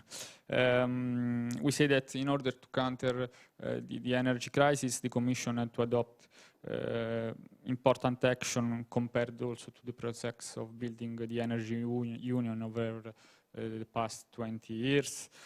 We saw them quickly, joint purchases, target for reducing demand of gas and electricity, but also a gas price correction mechanism. Just today we read the new draft compromise on this topic. The definition of an alternative benchmark index to the TTF, the intervention on derivative markets, the revision of the electricity market design mentioned by Mr. Wilczek, but also Grudler touched several points on renewable hydrogen, REPowerEU. What intervention do you consider priorities, and can you tell us more about their state and implementation? Thank you. Thank you very much. Thank you for the invitation, and my apologies on behalf of Mrs. Sikov. I guess any one of you who are remotely following European Commission energy policy at the moment, you can understand why there are last-minute distractions and meetings that are almost endless.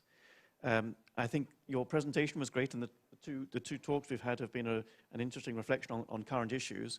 I'd just like to start by going back to the question of strategic autonomy and the energy sector. Perhaps unlike health and the digital environment, I think the energy sector has had an understanding of what strategic autonomy means for some decades. If you cast your mind back to the 1970s, when we faced a ridiculous crisis, we created an international energy agency to help us cope with security of supply, and we took a range of measures across Europe whether that was Danish energy efficiency measures, French nuclear investments, Dutch and British gas, domestic gas investments. We took major changes, and we made major changes to our energy sector to cope and to develop a sense of strategic autonomy. But even in the energy sector, where we have this history, we were taken aback by the perfect storm, or the unknown winds that affect energy sector. We didn't expect to have a Russian war, a COVID recovery, poor hydro resources, poor nuclear domestic resources, all at the same time to create this perfect storm. And to deal with that, as you've listed in your report and as you mentioned, we've had a range of immediate measures. So, and these have tried to grapple the fundamentals. It's in that sense, the market is working. We're seeing the market signal what happens when you have unexpectedly high demand combined with unexpectedly low supply. You get horrible price spikes, which are politically unacceptable. So the different measures that we've been taking, whether that's the gas storage, you mentioned a lot of them as well, the joint purchasing, the international outreach to neighboring countries, the targeted efforts to reduce demand, both on gas consumption and electricity consumption. These are direct attempts to tackle the fundamentals of the failure of the energy system to deliver supply and demand at the moment. But as we were doing that, and also to come back on one of the fundamentals of increasing supplies as well, of course, the growth in renewables, and that's even in this crisis time, that triggered a reflection on what strategic autonomy means in these new areas. So that's what there's been a lot of discussion about, okay, you want to grow renewables, but we don't want to replace a domestic resource with dependence on unreliable suppliers from around the world. So that's brought forward our solar strategies, our hydrogen strategies, and of course the critical minerals work that's been going on as well, and will come forward next year with a Critical Minerals Act. So on the longer term, I think we're taking immediate reflection of what strategic autonomy means, and to avoid building up an unhealthy dependence on imports. We wouldn't say by any means that all imports are bad, but it is very important to be strategic and careful about where we're building up an import reliance. So I think we've had the strategic dependence reflection on the new industries that are developing to help us develop the renewables, which combines both improvement in energy security with decarbonization. We've taken a lot of short-term measures to try to address the fundamentals of immediate short-term supply. And then to add to this, hopefully coherent patchwork of initiatives that the Commission is bringing forward, we have the electricity market design, and this is one of the things that is distracting Mrs. Sikov at the moment. Here, we are in the final stages of producing a consultation document to set out what we think are the initial areas for priority action in the context of electricity market design. But we are very much looking forward to a consultation period. Sadly, it will be over Christmas again, I'm afraid. So the Commission, as always, either gives you nice summer reading material for your summer holidays, or else Christmas reading for your Christmas holidays. This time it's Christmas reading. That will be a consultation that runs until January, where we'll be wanting your feedback. And then, of course, we've committed in the Commission work programme to come forward with a proposal in March, in the first quarter of next year, to reflect on what needs to be done to the electricity market design itself. I've flagged up that a lot of the measures we've taken have addressed the fundamentals, and we need ongoing pressure and effort to make sure we continue the work in terms of expanding all possible sources of supply, and at the same time, rolling out the energy efficiency, rolling out the demand response to make sure that we manage demand better than we have done so far. But in addition to that, we want to reflect on what, if anything, needs to be reflected of all the measures that we're taking in the short term, what needs to be measured to improve the well-functioning, but possibly open to improvement, state of the European electricity market. And that's the state of play. That's the reflection we're at the moment. What, if anything, needs to be embedded in legislation or sped up with or without new legislation. But that's the package that we want to consult on soon and come forward with a proposal in March. So that's I think for me, it's important to note that strategic autonomy has been a long part of the energy sector's thinking, and even so, we were taken aback by the multitude of measures that we face. So it's difficult to create such foresight that you can anticipate what we've had to do. But even so, I think the Commission's responded rapidly and extensively and is coming forward with new proposals shortly. Thank you. Thank you very much for your consideration and for providing us with the Commission perspective, and thank you very much for our debate. We made it in about 40 minutes, so we are perfectly on time, and thank you for joining us. I don't know if Stefano wants to do some concluding remarks, no? Okay, so thank you for joining ICOM Symposium, and to the next time.